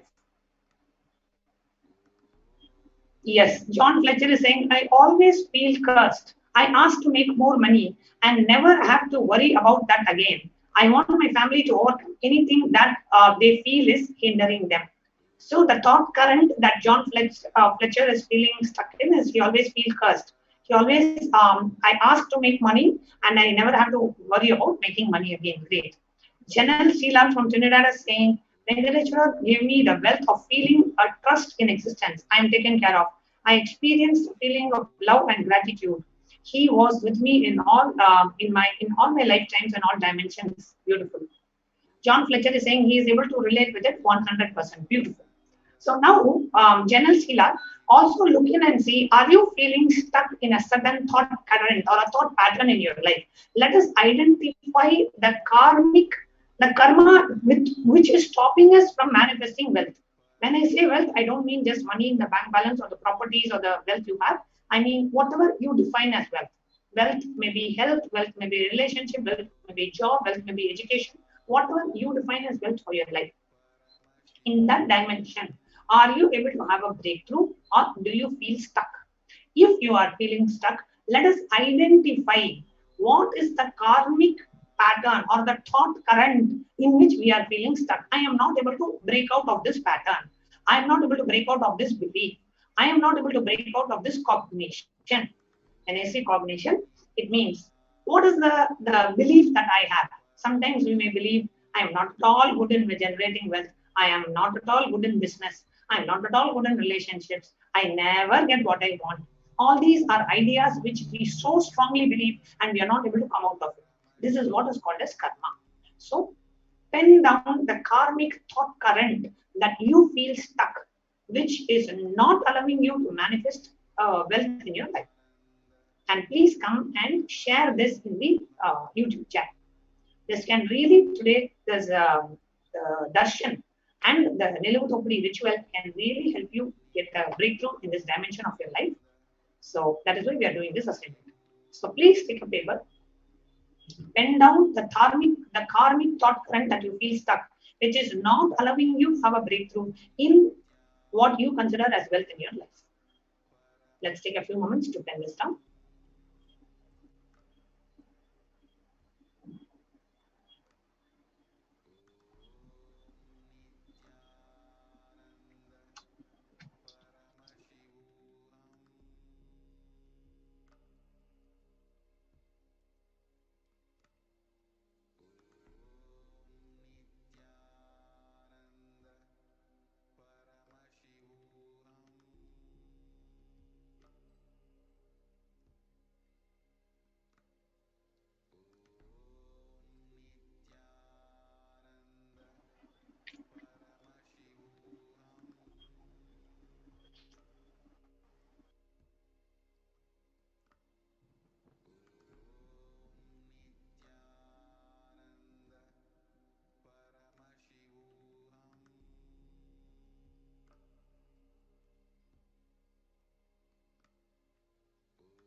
Now let's move on.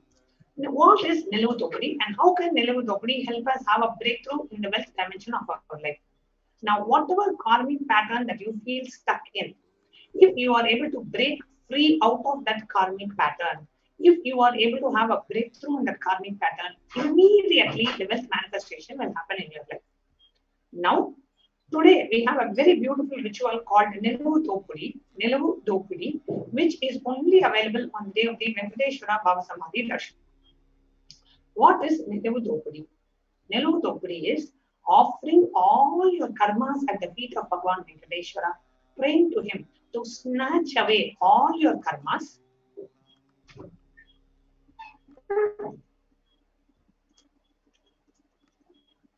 Praying to Bhagavan Venkateshwara to snatch away all your karmas. And as an offering, you say, okay, Bhagavan Venkateshwara, I am offering my jewels as a symbolic representation of offering all my karmas at your feet. Whatever I consider as precious in my life, I am just offering it at your feet. Please, along with accepting these jewels, along with accepting my offerings, please remove my karmas as well. That is what is called Nilavu Dopadi, where Venkateshwara literally snatches away from head to toe all the karmas which are stopping the wealth manifestation from happening in your life. That is what is Nilavu Dopadi. Nilavu Dopadi is when you are offering your karmas at the feet of Bhagavan Venkateshwara, the karmas which are stopping you from manifesting wealth in your life, manifesting wealth, abundance, and prosperity in your life. For example, if you are really looking to have a breakthrough in the dimension of wealth, or you want to have a high paying job, you are expecting a promotion, or you're looking for your children, daughters or son to get married, or you're waiting for children to be born after marriage, or you're waiting for health recovery of a close family member, or you're looking to have a whatever certain type of education, whatever you want to manifest, if it is not happening for you, or if you do not want any blockages in your way of that manifestation,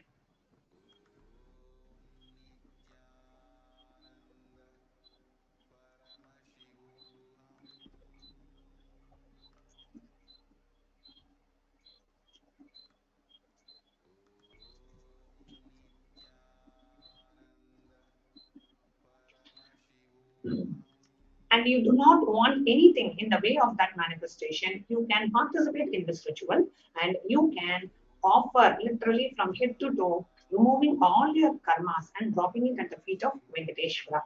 That is what we call as Nilavu Dopadi. So John Fletcher is saying, I always feel that I can't have what I want without something bad happening in as a transaction. So now that thought current, John Fletcher, that thought current which you strongly believe is the karma, which constantly attracts something bad in your life whenever you manifest what you want. Because you strongly believe that. Now, today, write it in a piece of paper and drop it at the feet of Venkateshwara and pray to him that I do not want anything like this manifesting in my life.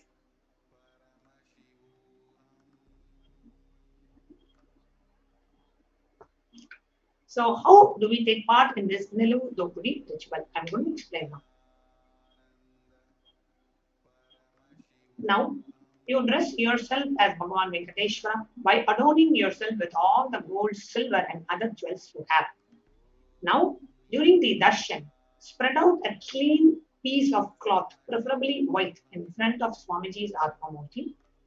From the space of abundance, remove the jewels that you want to offer to Bhagavan Venkateshwara and place them one by one in an organized manner on a cloth. Take one photo of all the jewels neatly arranged in a cloth and upload them in the form mentioned in the next slide. In the same slide itself, actually we have mentioned. Once you have taken the photo of all the jewels and uploaded them in the form, put them together in a cloth and tie the cloth with 3 knots securely. So now we can go ahead and participate in this ritual. Whoever would like to manifest wealth, abundance, and prosperity in your life, you want to drop all the limiting thought currents, you want to drop all the karmic baggages that are stopping you from manifesting wealth, you can participate in this ritual. It's very simple. You will now go in front of Swamiji's Atma Murti, the deity of Swamiji you have in your house, or if you do not have, you can keep it in front of the computer screen or the TV screen in which you are watching this program. Keep a clean piece of cloth, preferably white. Whatever jewels that you want to offer to Venkateshwara through this Neludopuri ritual as a symbolic offering of your karmas, you are literally, by, let's say, for example, some people offer finger rings, some people offer like earrings, some people offer necklace, some people offer hair jewelry, some people offer the hip jewelry, some people offer their Mangal Sutra, whatever, some people offer bangles.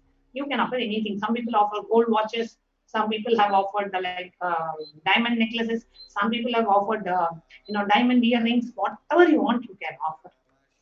Take those jewelry, keep it neatly arranged in a pot in front of you, and pray to Bhagavan Venkateshwara in the physical embodied form of Swamiji, saying, Swamiji, I am dropping all my karmas.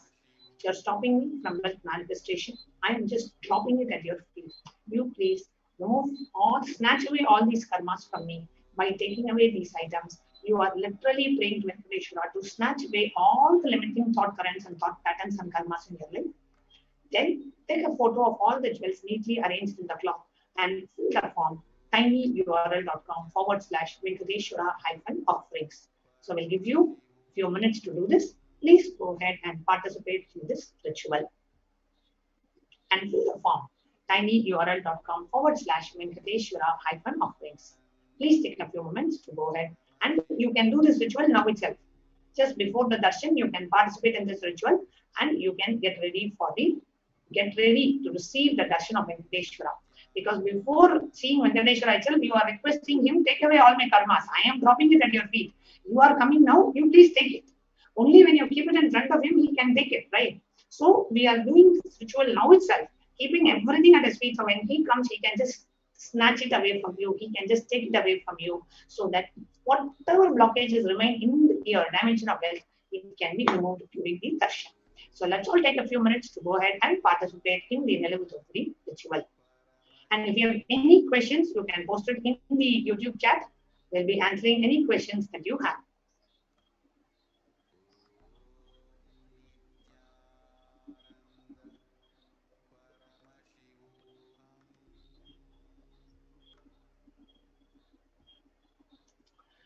People, you said your FedEx, you couldn't FedEx the package last time. You're speaking to them. You don't have to fill another form.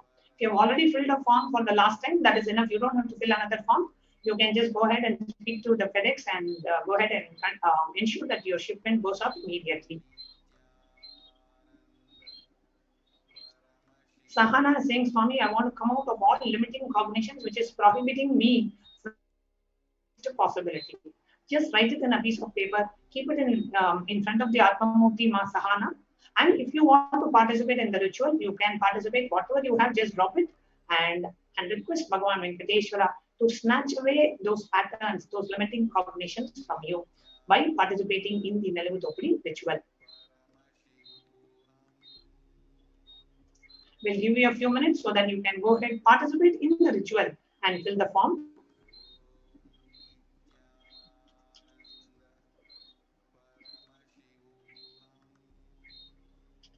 If you have any questions, you can post it in the chat.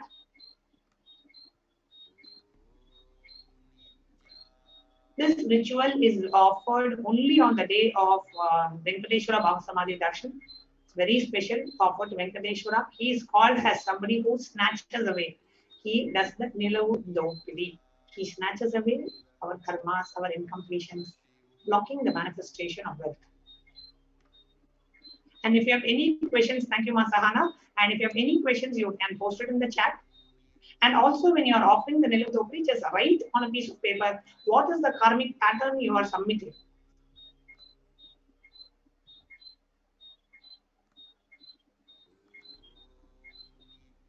Okay, Janal from Trinidad is saying, I feel stuck between wanting money to take care of others, and inside me, it seems inspiration is not there. Not sure if my vision is too small, very stuck here.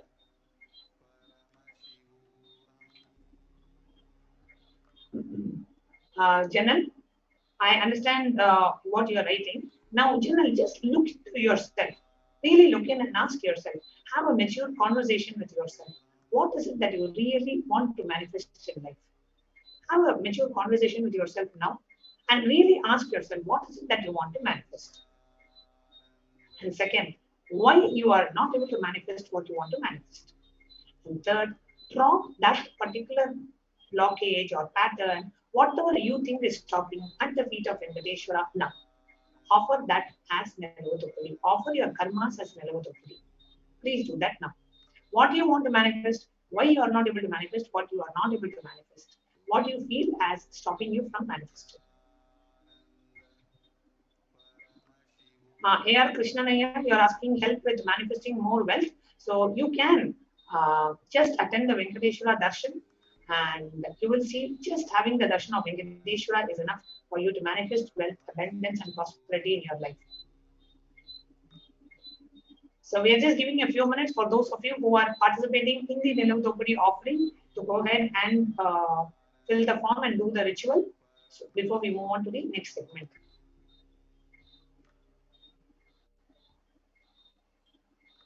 And any of you have any questions about the Nelavotopudi, you can always message in the YouTube chat. We are reviewing it and we will be answering any question that you have. Please go ahead and participate in the Nelavotopudi offering. We'll give you a few minutes to participate in the ritual and take the picture and upload it in the form. You can offer anything. Some people may have only cash. You can offer that. Some of you may have coins. Some of you may have jewelry. Some of you may have something. Whatever you want, just drop it. Along with dropping your karmas that stop you from wealth manifestation. It's a very powerful ritual and only available on the day of the Venkateshwara Bhava Samadhi Darshan.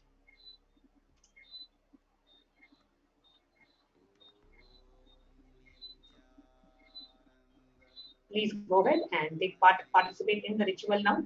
We'll give you a few minutes.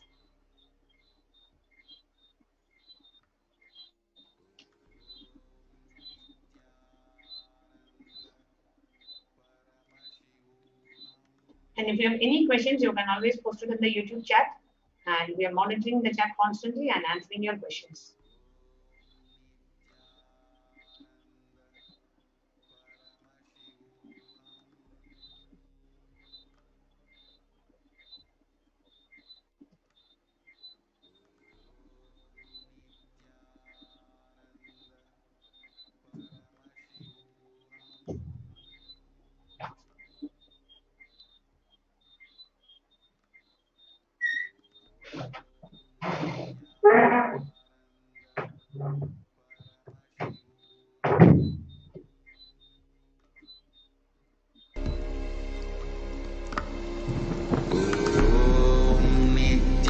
Nithyananda Paramashivoham.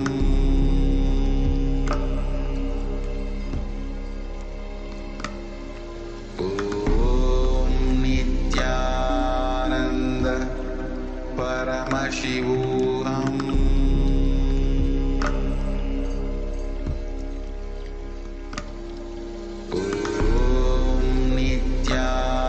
Nithyananda Paramashivoham.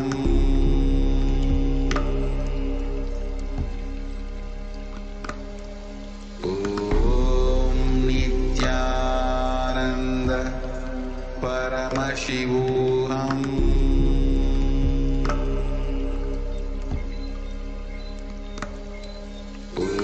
Now we'll move on to the next step. Now, after you make the Nelavotopudi offerings, you will tie the Nelavotopudi with 3 knots. Immediately, as soon as possible, if possible, tomorrow morning itself, you go to the shipping office. It can be FedEx, DHL, whatever international shipment or domestic shipment, depending on where you are. And you will ship the items to the address mentioned in the slide. So you can make note of that address. Nithyanandeshwara Hindu Temple, 14071 Patent Drive, number 850, Chino Hills, California, 91709. Now, after shipping, you will fill the form. It is called the shipment details form with the exact weight of the package that you're shipping, the tracking details, everything. You will fill the form, which is tiny.cc/offerings-shipping-list. You will fill that form after you ship the jewels. So please take a note of the address in which you need to ship the jewels. If you had offered Niludopudi earlier and you are yet to ship, you can immediately ship it to 1 Nithyanandeshwara Hindu Temple, 14071 Patent Drive, number 850, Chino Hills, California 91709. And after shipping, with the tracking number and the shipment details, you will fill the form tiny.cc/offering-shipping-list. So first is you will fill the Venkateshwara-offerings forms at the bottom. First, when you're doing the offering now, today you will fill that form. Like right now, you will fill that form. Then you go ahead and ship the items. After you ship the items, you will fill the offering-shipping-list. That's the second form that you will fill after you do the shipment. Hope it is clear for all of you. So I'll give a minute or two for you to go ahead and note down all the items that you are shipping, all the details for the shipment. Please take a note. If you have any questions, you can post it in the chat.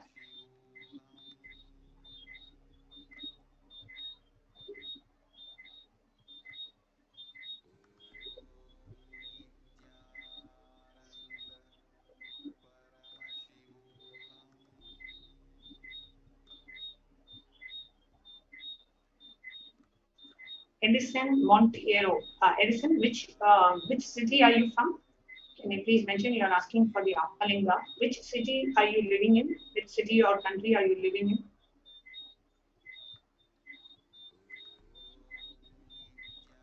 Please go ahead and put it in the chat. So based on that, I can guide you to your respective country or central coordinate. For the rest of you, please go ahead and fill the form, note down the details on the chat. We'll give you a minute or two.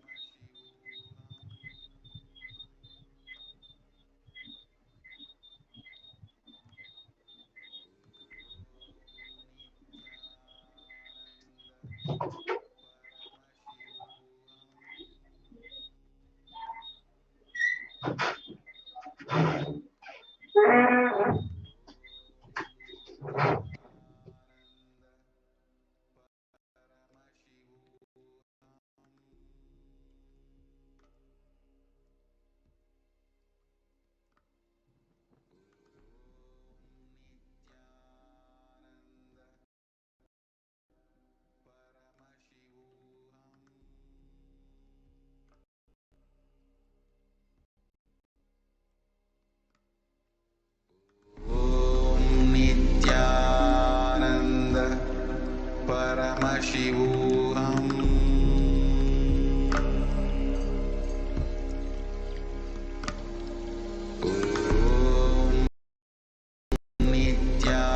Nithyananda Paramashivoham.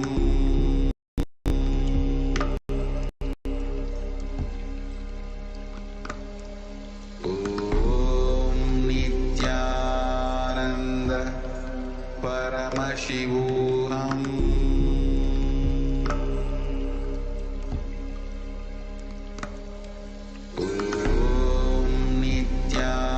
Nithyananda Paramashivoham.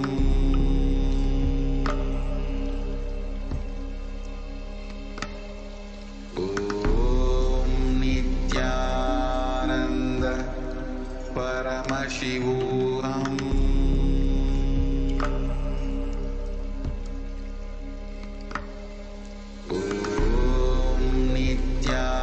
Nithyananda Paramashivoham.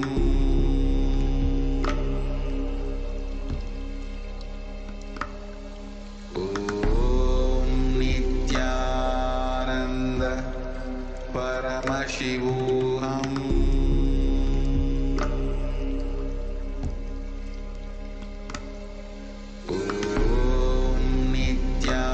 Nithyananda Paramashivoham.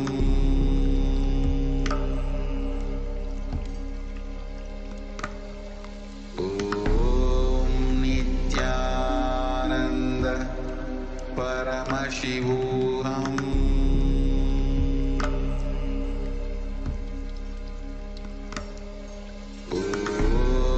Nithyananda Paramashivoham.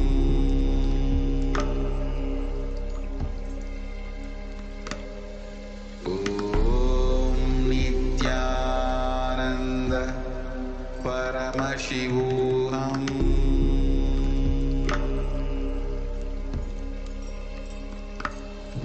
Om Nithyananda Paramashivoham.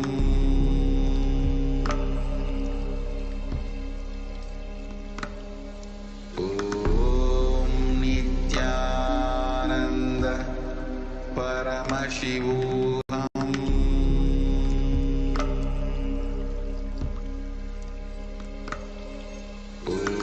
Om Nithyananda Paramashivoham.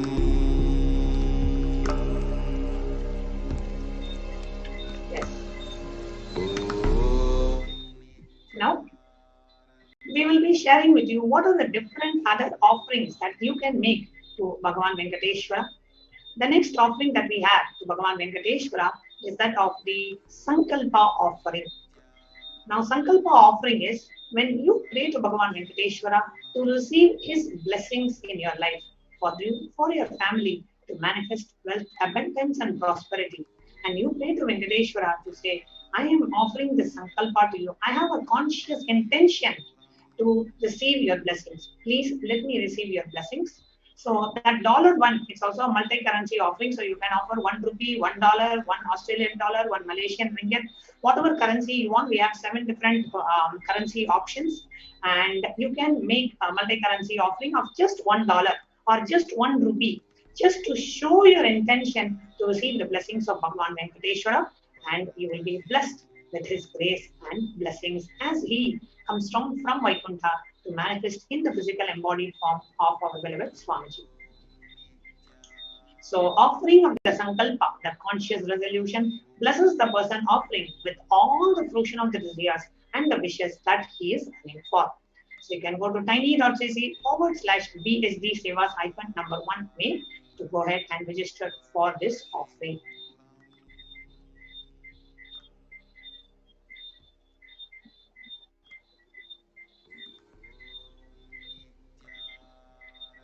The next offering is the offering of Swarna Ashtotra Kasu. So it is a pure gold coin, each one with one of the 108 sacred names of Bhagavan Venkateshwara inscribed on it. So you can see the various names of Bhagavan Vishnu, Bhagavan Venkateshwara. So each one of these names will be inscribed on this coin. So this is the Swarna Ashtotra Kasu offering to Bhagavan Venkateshwara. Now, here you can see the various different Ananta Kalyana Gunas, the various attributes of Bhagavan Venkateshwara. Now, the Ashtotra Sahasra Kasu, Ashtotra means 108. So, there are 108 different divine qualities or the Akshaya Gunas or the imperishable divine qualities of Bhagavan Venkateshwara. So, every time when you have the Venkateshwara Darshan, you can offer, okay, 10 Kasus to this time. Next time you can come and offer 10 more or 1 more, just 1 or 5, whatever number you want. And over the period of time, over the Venkateshwara Darshan, you would have offered all the 108 coins. So each coin comes in 3 different sizes. Small size $75, medium size $151, and the largest size is $251. So you can go ahead and offer whatever size that you prefer.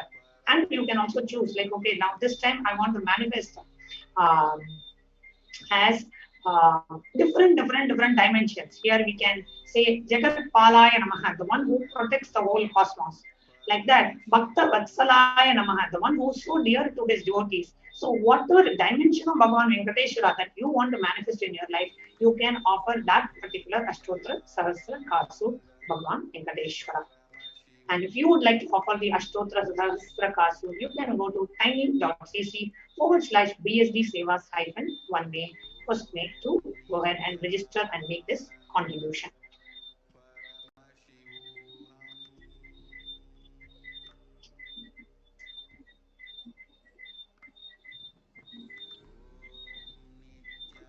So offering of the Ashtotra Sahasra Kasu to manifest the divine qualities, the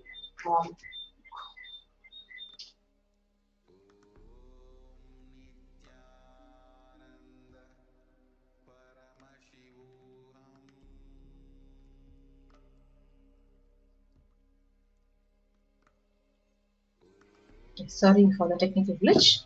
We'll be right back in a few minutes.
What I mean by the word Kailasa, listen intensely.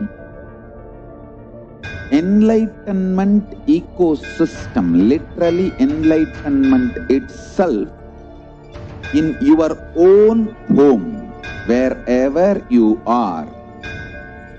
If you cannot come to Kailasa, it's okay. Kailasa can come to you. Kailasa coming to you is Kailasa.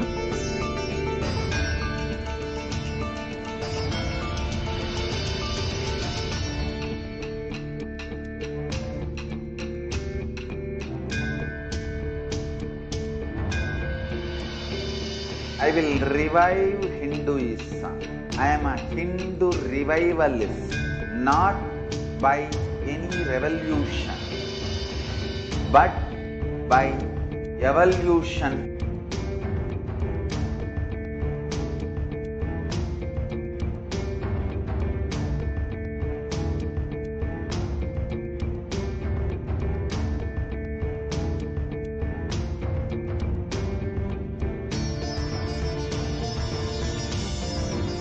And setting model community.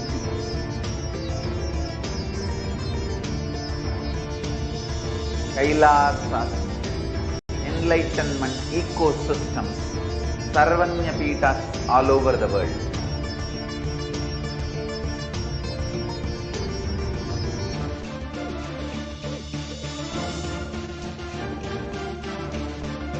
All powerful cognition, knowledge, only when you live, power manifestation and possibilities manifestation happens. It's a fundamental truth.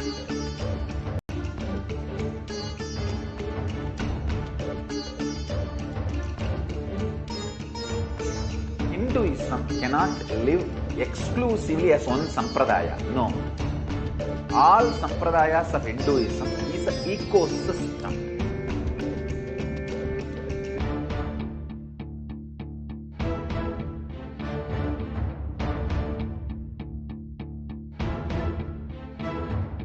So don't keep quiet thinking that if one sampradaya is attacked, only that sampradaya is going to be affected. All of us are ecosystems.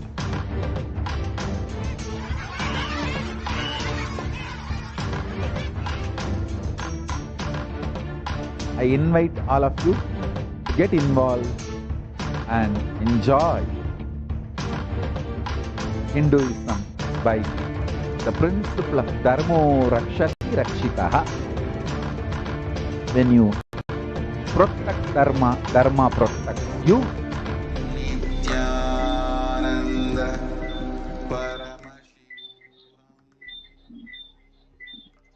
Yes.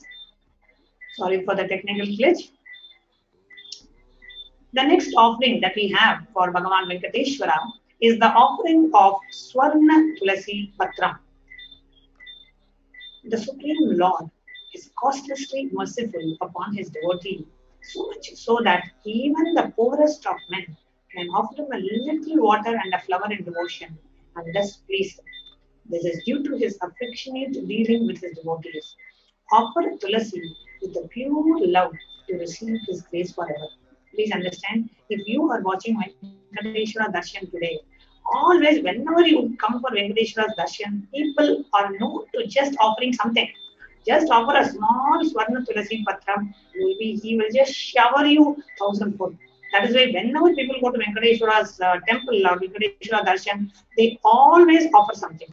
Because as far as Venkateshwara, right, you just do something small out of your devotion, he will just shower multifold back on you. So even a small tulasi leaf that you offer, the Swarna Tulasi Patram is only $600 you can offer.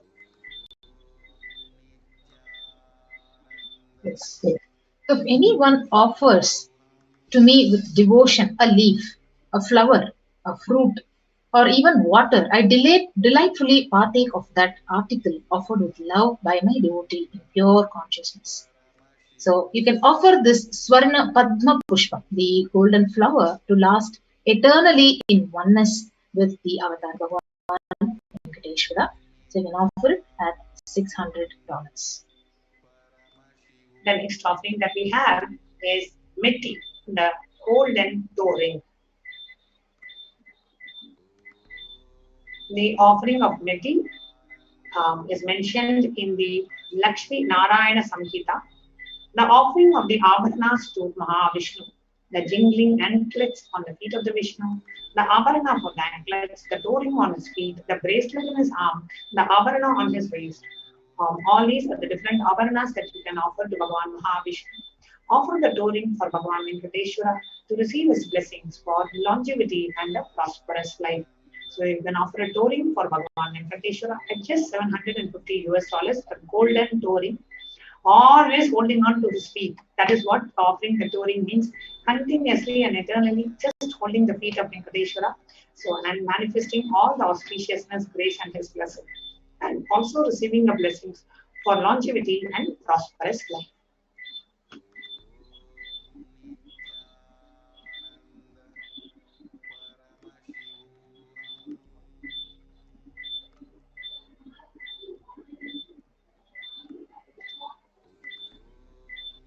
The next offering that we have is that of the Pratyaksha Pada Puja.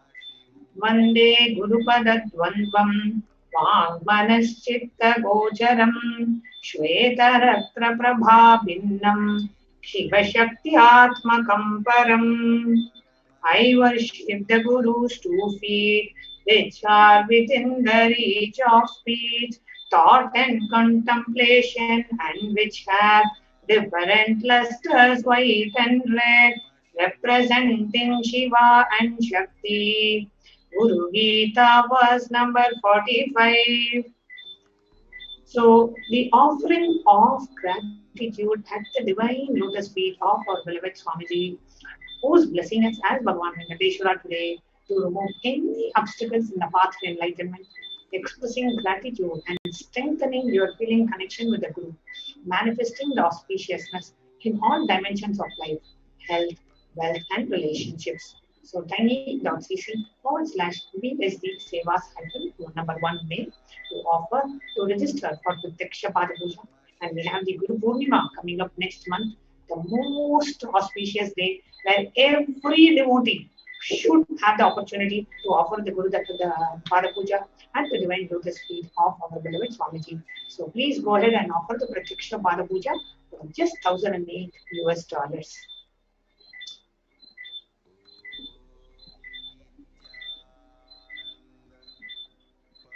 So along with the Pratyaksha Pada Puja, you can also offer the Vastra Seva. So you can offer the sacred clothing to Bhagavan Venkateshwara. And traditionally, this seva is offered for better physical and mental well-being and healing from any kind of illnesses. They can also offer this Vastra Seva along with the Pratyaksha Pada Puja for $1,008.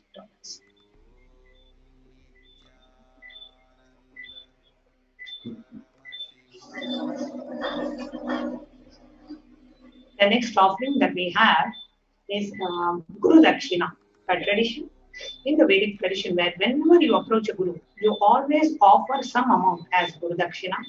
In the Kularno Tantra, the 12th chapter, the 18th verse says, Yatha dadati santushtaha prasanno varado manum tata bhaktya dana pranaihi gurum yatnena toshayet.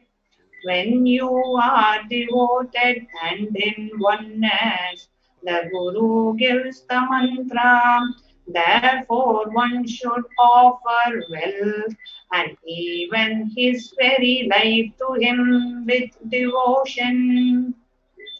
So, offering of Guru Dakshina. Our sacred scriptures say, and even Bhagavan Paramashiva says, whenever a disciple approaches a Guru, whether to have the darshan, whether to have the blessings, or whether to have any boon manifested. Whenever a disciple approaches a guru, a disciple always approaches a guru with Guru Dakshina.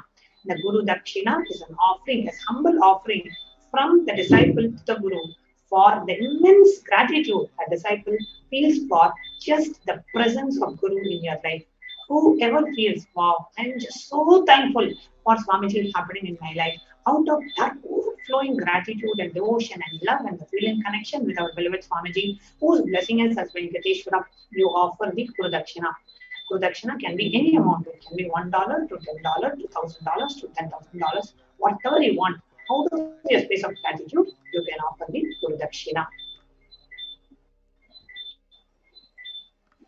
The next offering is the offering of e-hundi offering. So e-hundi, so you can donate donation at your capacity and wish for Bhagavan Venkateshwara. So any wish you have, you want to manifest in terms of health or wealth or abundance, you can actually offer it as an e-hundi, and you can offer the donation at your capacity. So there is no limitation to that. So you can offer this e-hundi offering to Bhagavan Venkateshwara today. So what are the different offerings that you can offer? You can choose any offering that you want, even a $1 offering, but choose something and offer it to Bhagavan Venkateshwara today so that you open up yourself to receive his grace and blessings. You make that conscious sankalpa to receive his blessings. So e-hundi offering, any amount you can offer. Nilu Dopuri, you can offer any jewelry you want. Sankalpa chanting is $1 per person. So if you want to receive the blessings for 4 of your family members, you can offer for just $4. Ashtotra Sahasra Kasu, the golden coins, 1000 with 108 names, you can offer for $75, 151 or $251. Swarna Tulasi Patram, the golden leaf, you can offer for just $600. Swarna Padma Pushpam, the golden lotus, you can offer for $600. Meti, the door ring, you can offer for $750. Pratiksha Pada Puja for $1,008. And the Vastu Seva, which includes the Pratiksha Pada Puja, is also for $1,008. How do you make these offerings? You can go to the payment link directly, which is tiny.cc/BSD Sevas -1 May. And after you make the payment and pay for the offering, you have to fill the second form, which is tiny.cc/Sankalpa 2021 to go ahead and make the Sankalpa, means entering the names of your family members to receive the benefit of the offering.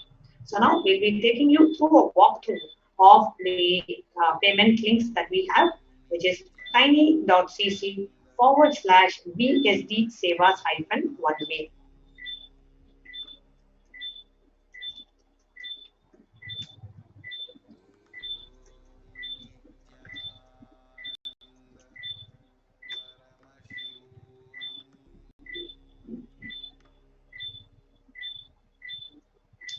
Now, when you want to choose an offering, tiny.cc, please understand it is case sensitive.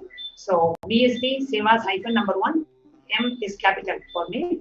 So, it is a case sensitive link. So, please ensure you enter the right link.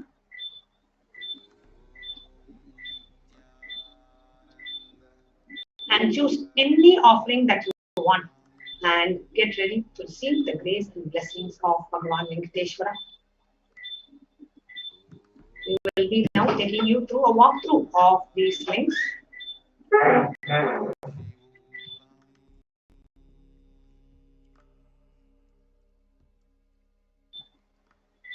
And if you have any questions about these offerings, you can go ahead and post the questions in the chat.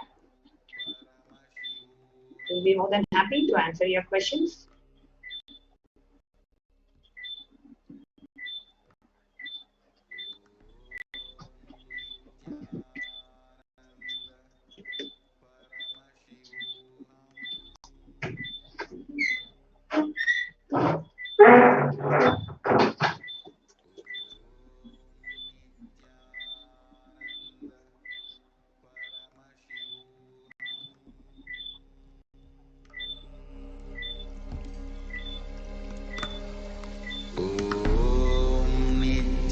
Nithyananda Paramashivoham.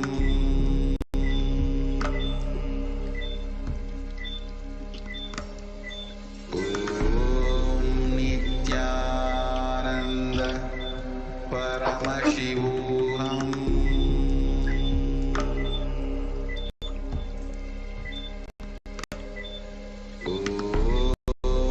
Nithyananda Paramashivoham.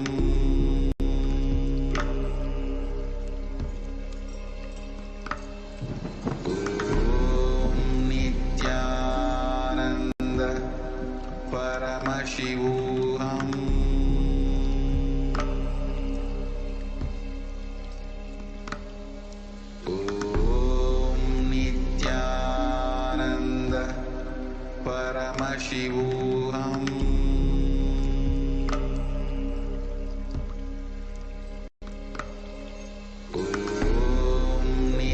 Nithyananda Paramashivoham.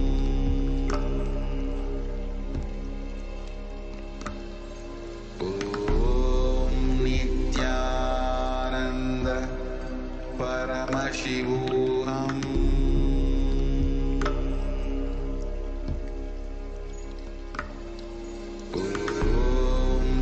Nithyananda Paramashivoham. Nithyananda Paramashivoham.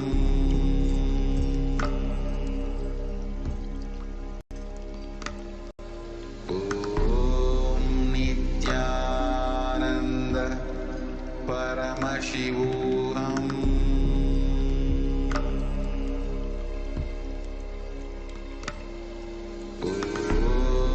Nithyananda Paramashivoham.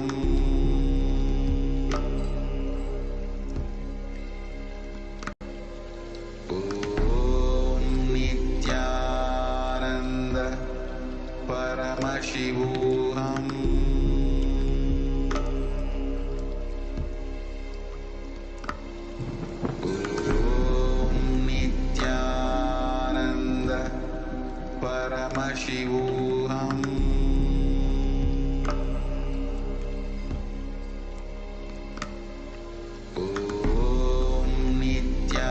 Nithyananda Paramashivoham.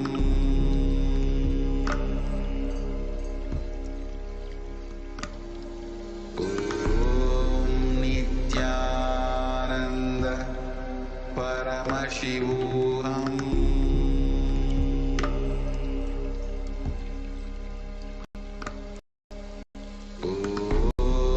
Nithyananda Paramashivoham. I'm seeing the messages in the YouTube that people are not able to open the link. We are checking the payment link. Shortly we will be coming back and updating. We are seeing many of you are saying you're not able to access the link that is being projected on the screen. We see that there is a technical issue on our end. We are looking into that immediately. I'm sincerely completing and apologizing with you for the inconvenience caused. Just give us a few minutes. We are resolving it from our side and we'll be immediately pivoting back to you. Once the link, we are able to go ahead and make the link live. And in the meanwhile, for those of you who would like to make an e-hundi contribution, you can always do that through the YouTube live super chat option that we have. So if you're watching us on YouTube and if you do want to make a contribution towards the Venkateshwara Bhava Samadhi Darshan, you want to make an e-hundi contribution,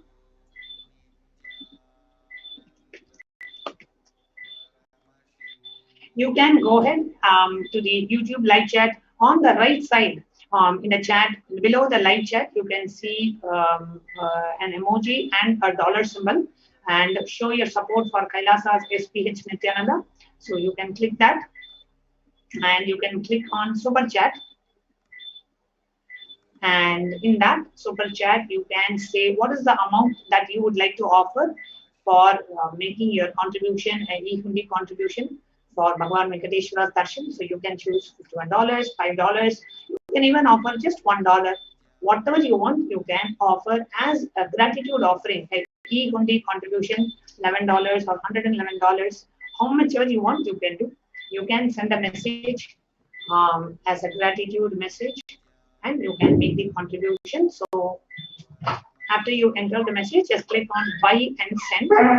And when you click on buy and send, it opens a pop-up where you can enter your card details. Depending on the country of your residence, you may have a PayPal option also available, or you can pay with your credit or debit card. And you can choose the amount that you want. Click on buy and send, add your card details, and then go ahead and say save your card. Enter your card details, and then say save your card, and then go back and go ahead and finish and complete your purchase.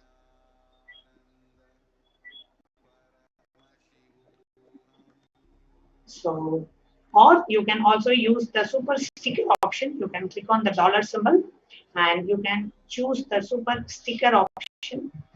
And in the super sticker option that you have, you can choose any of the animated stickers that you want to offer, and you can enter the amount, and you can offer the super sticker option, any amount like $5, $2. The stickers are available for various options. You can go ahead and make the offering.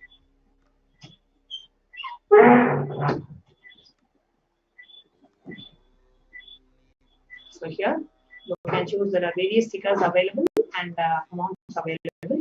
So you can choose what sticker that you would like to choose, and you can make that offering. So this is the super sticker.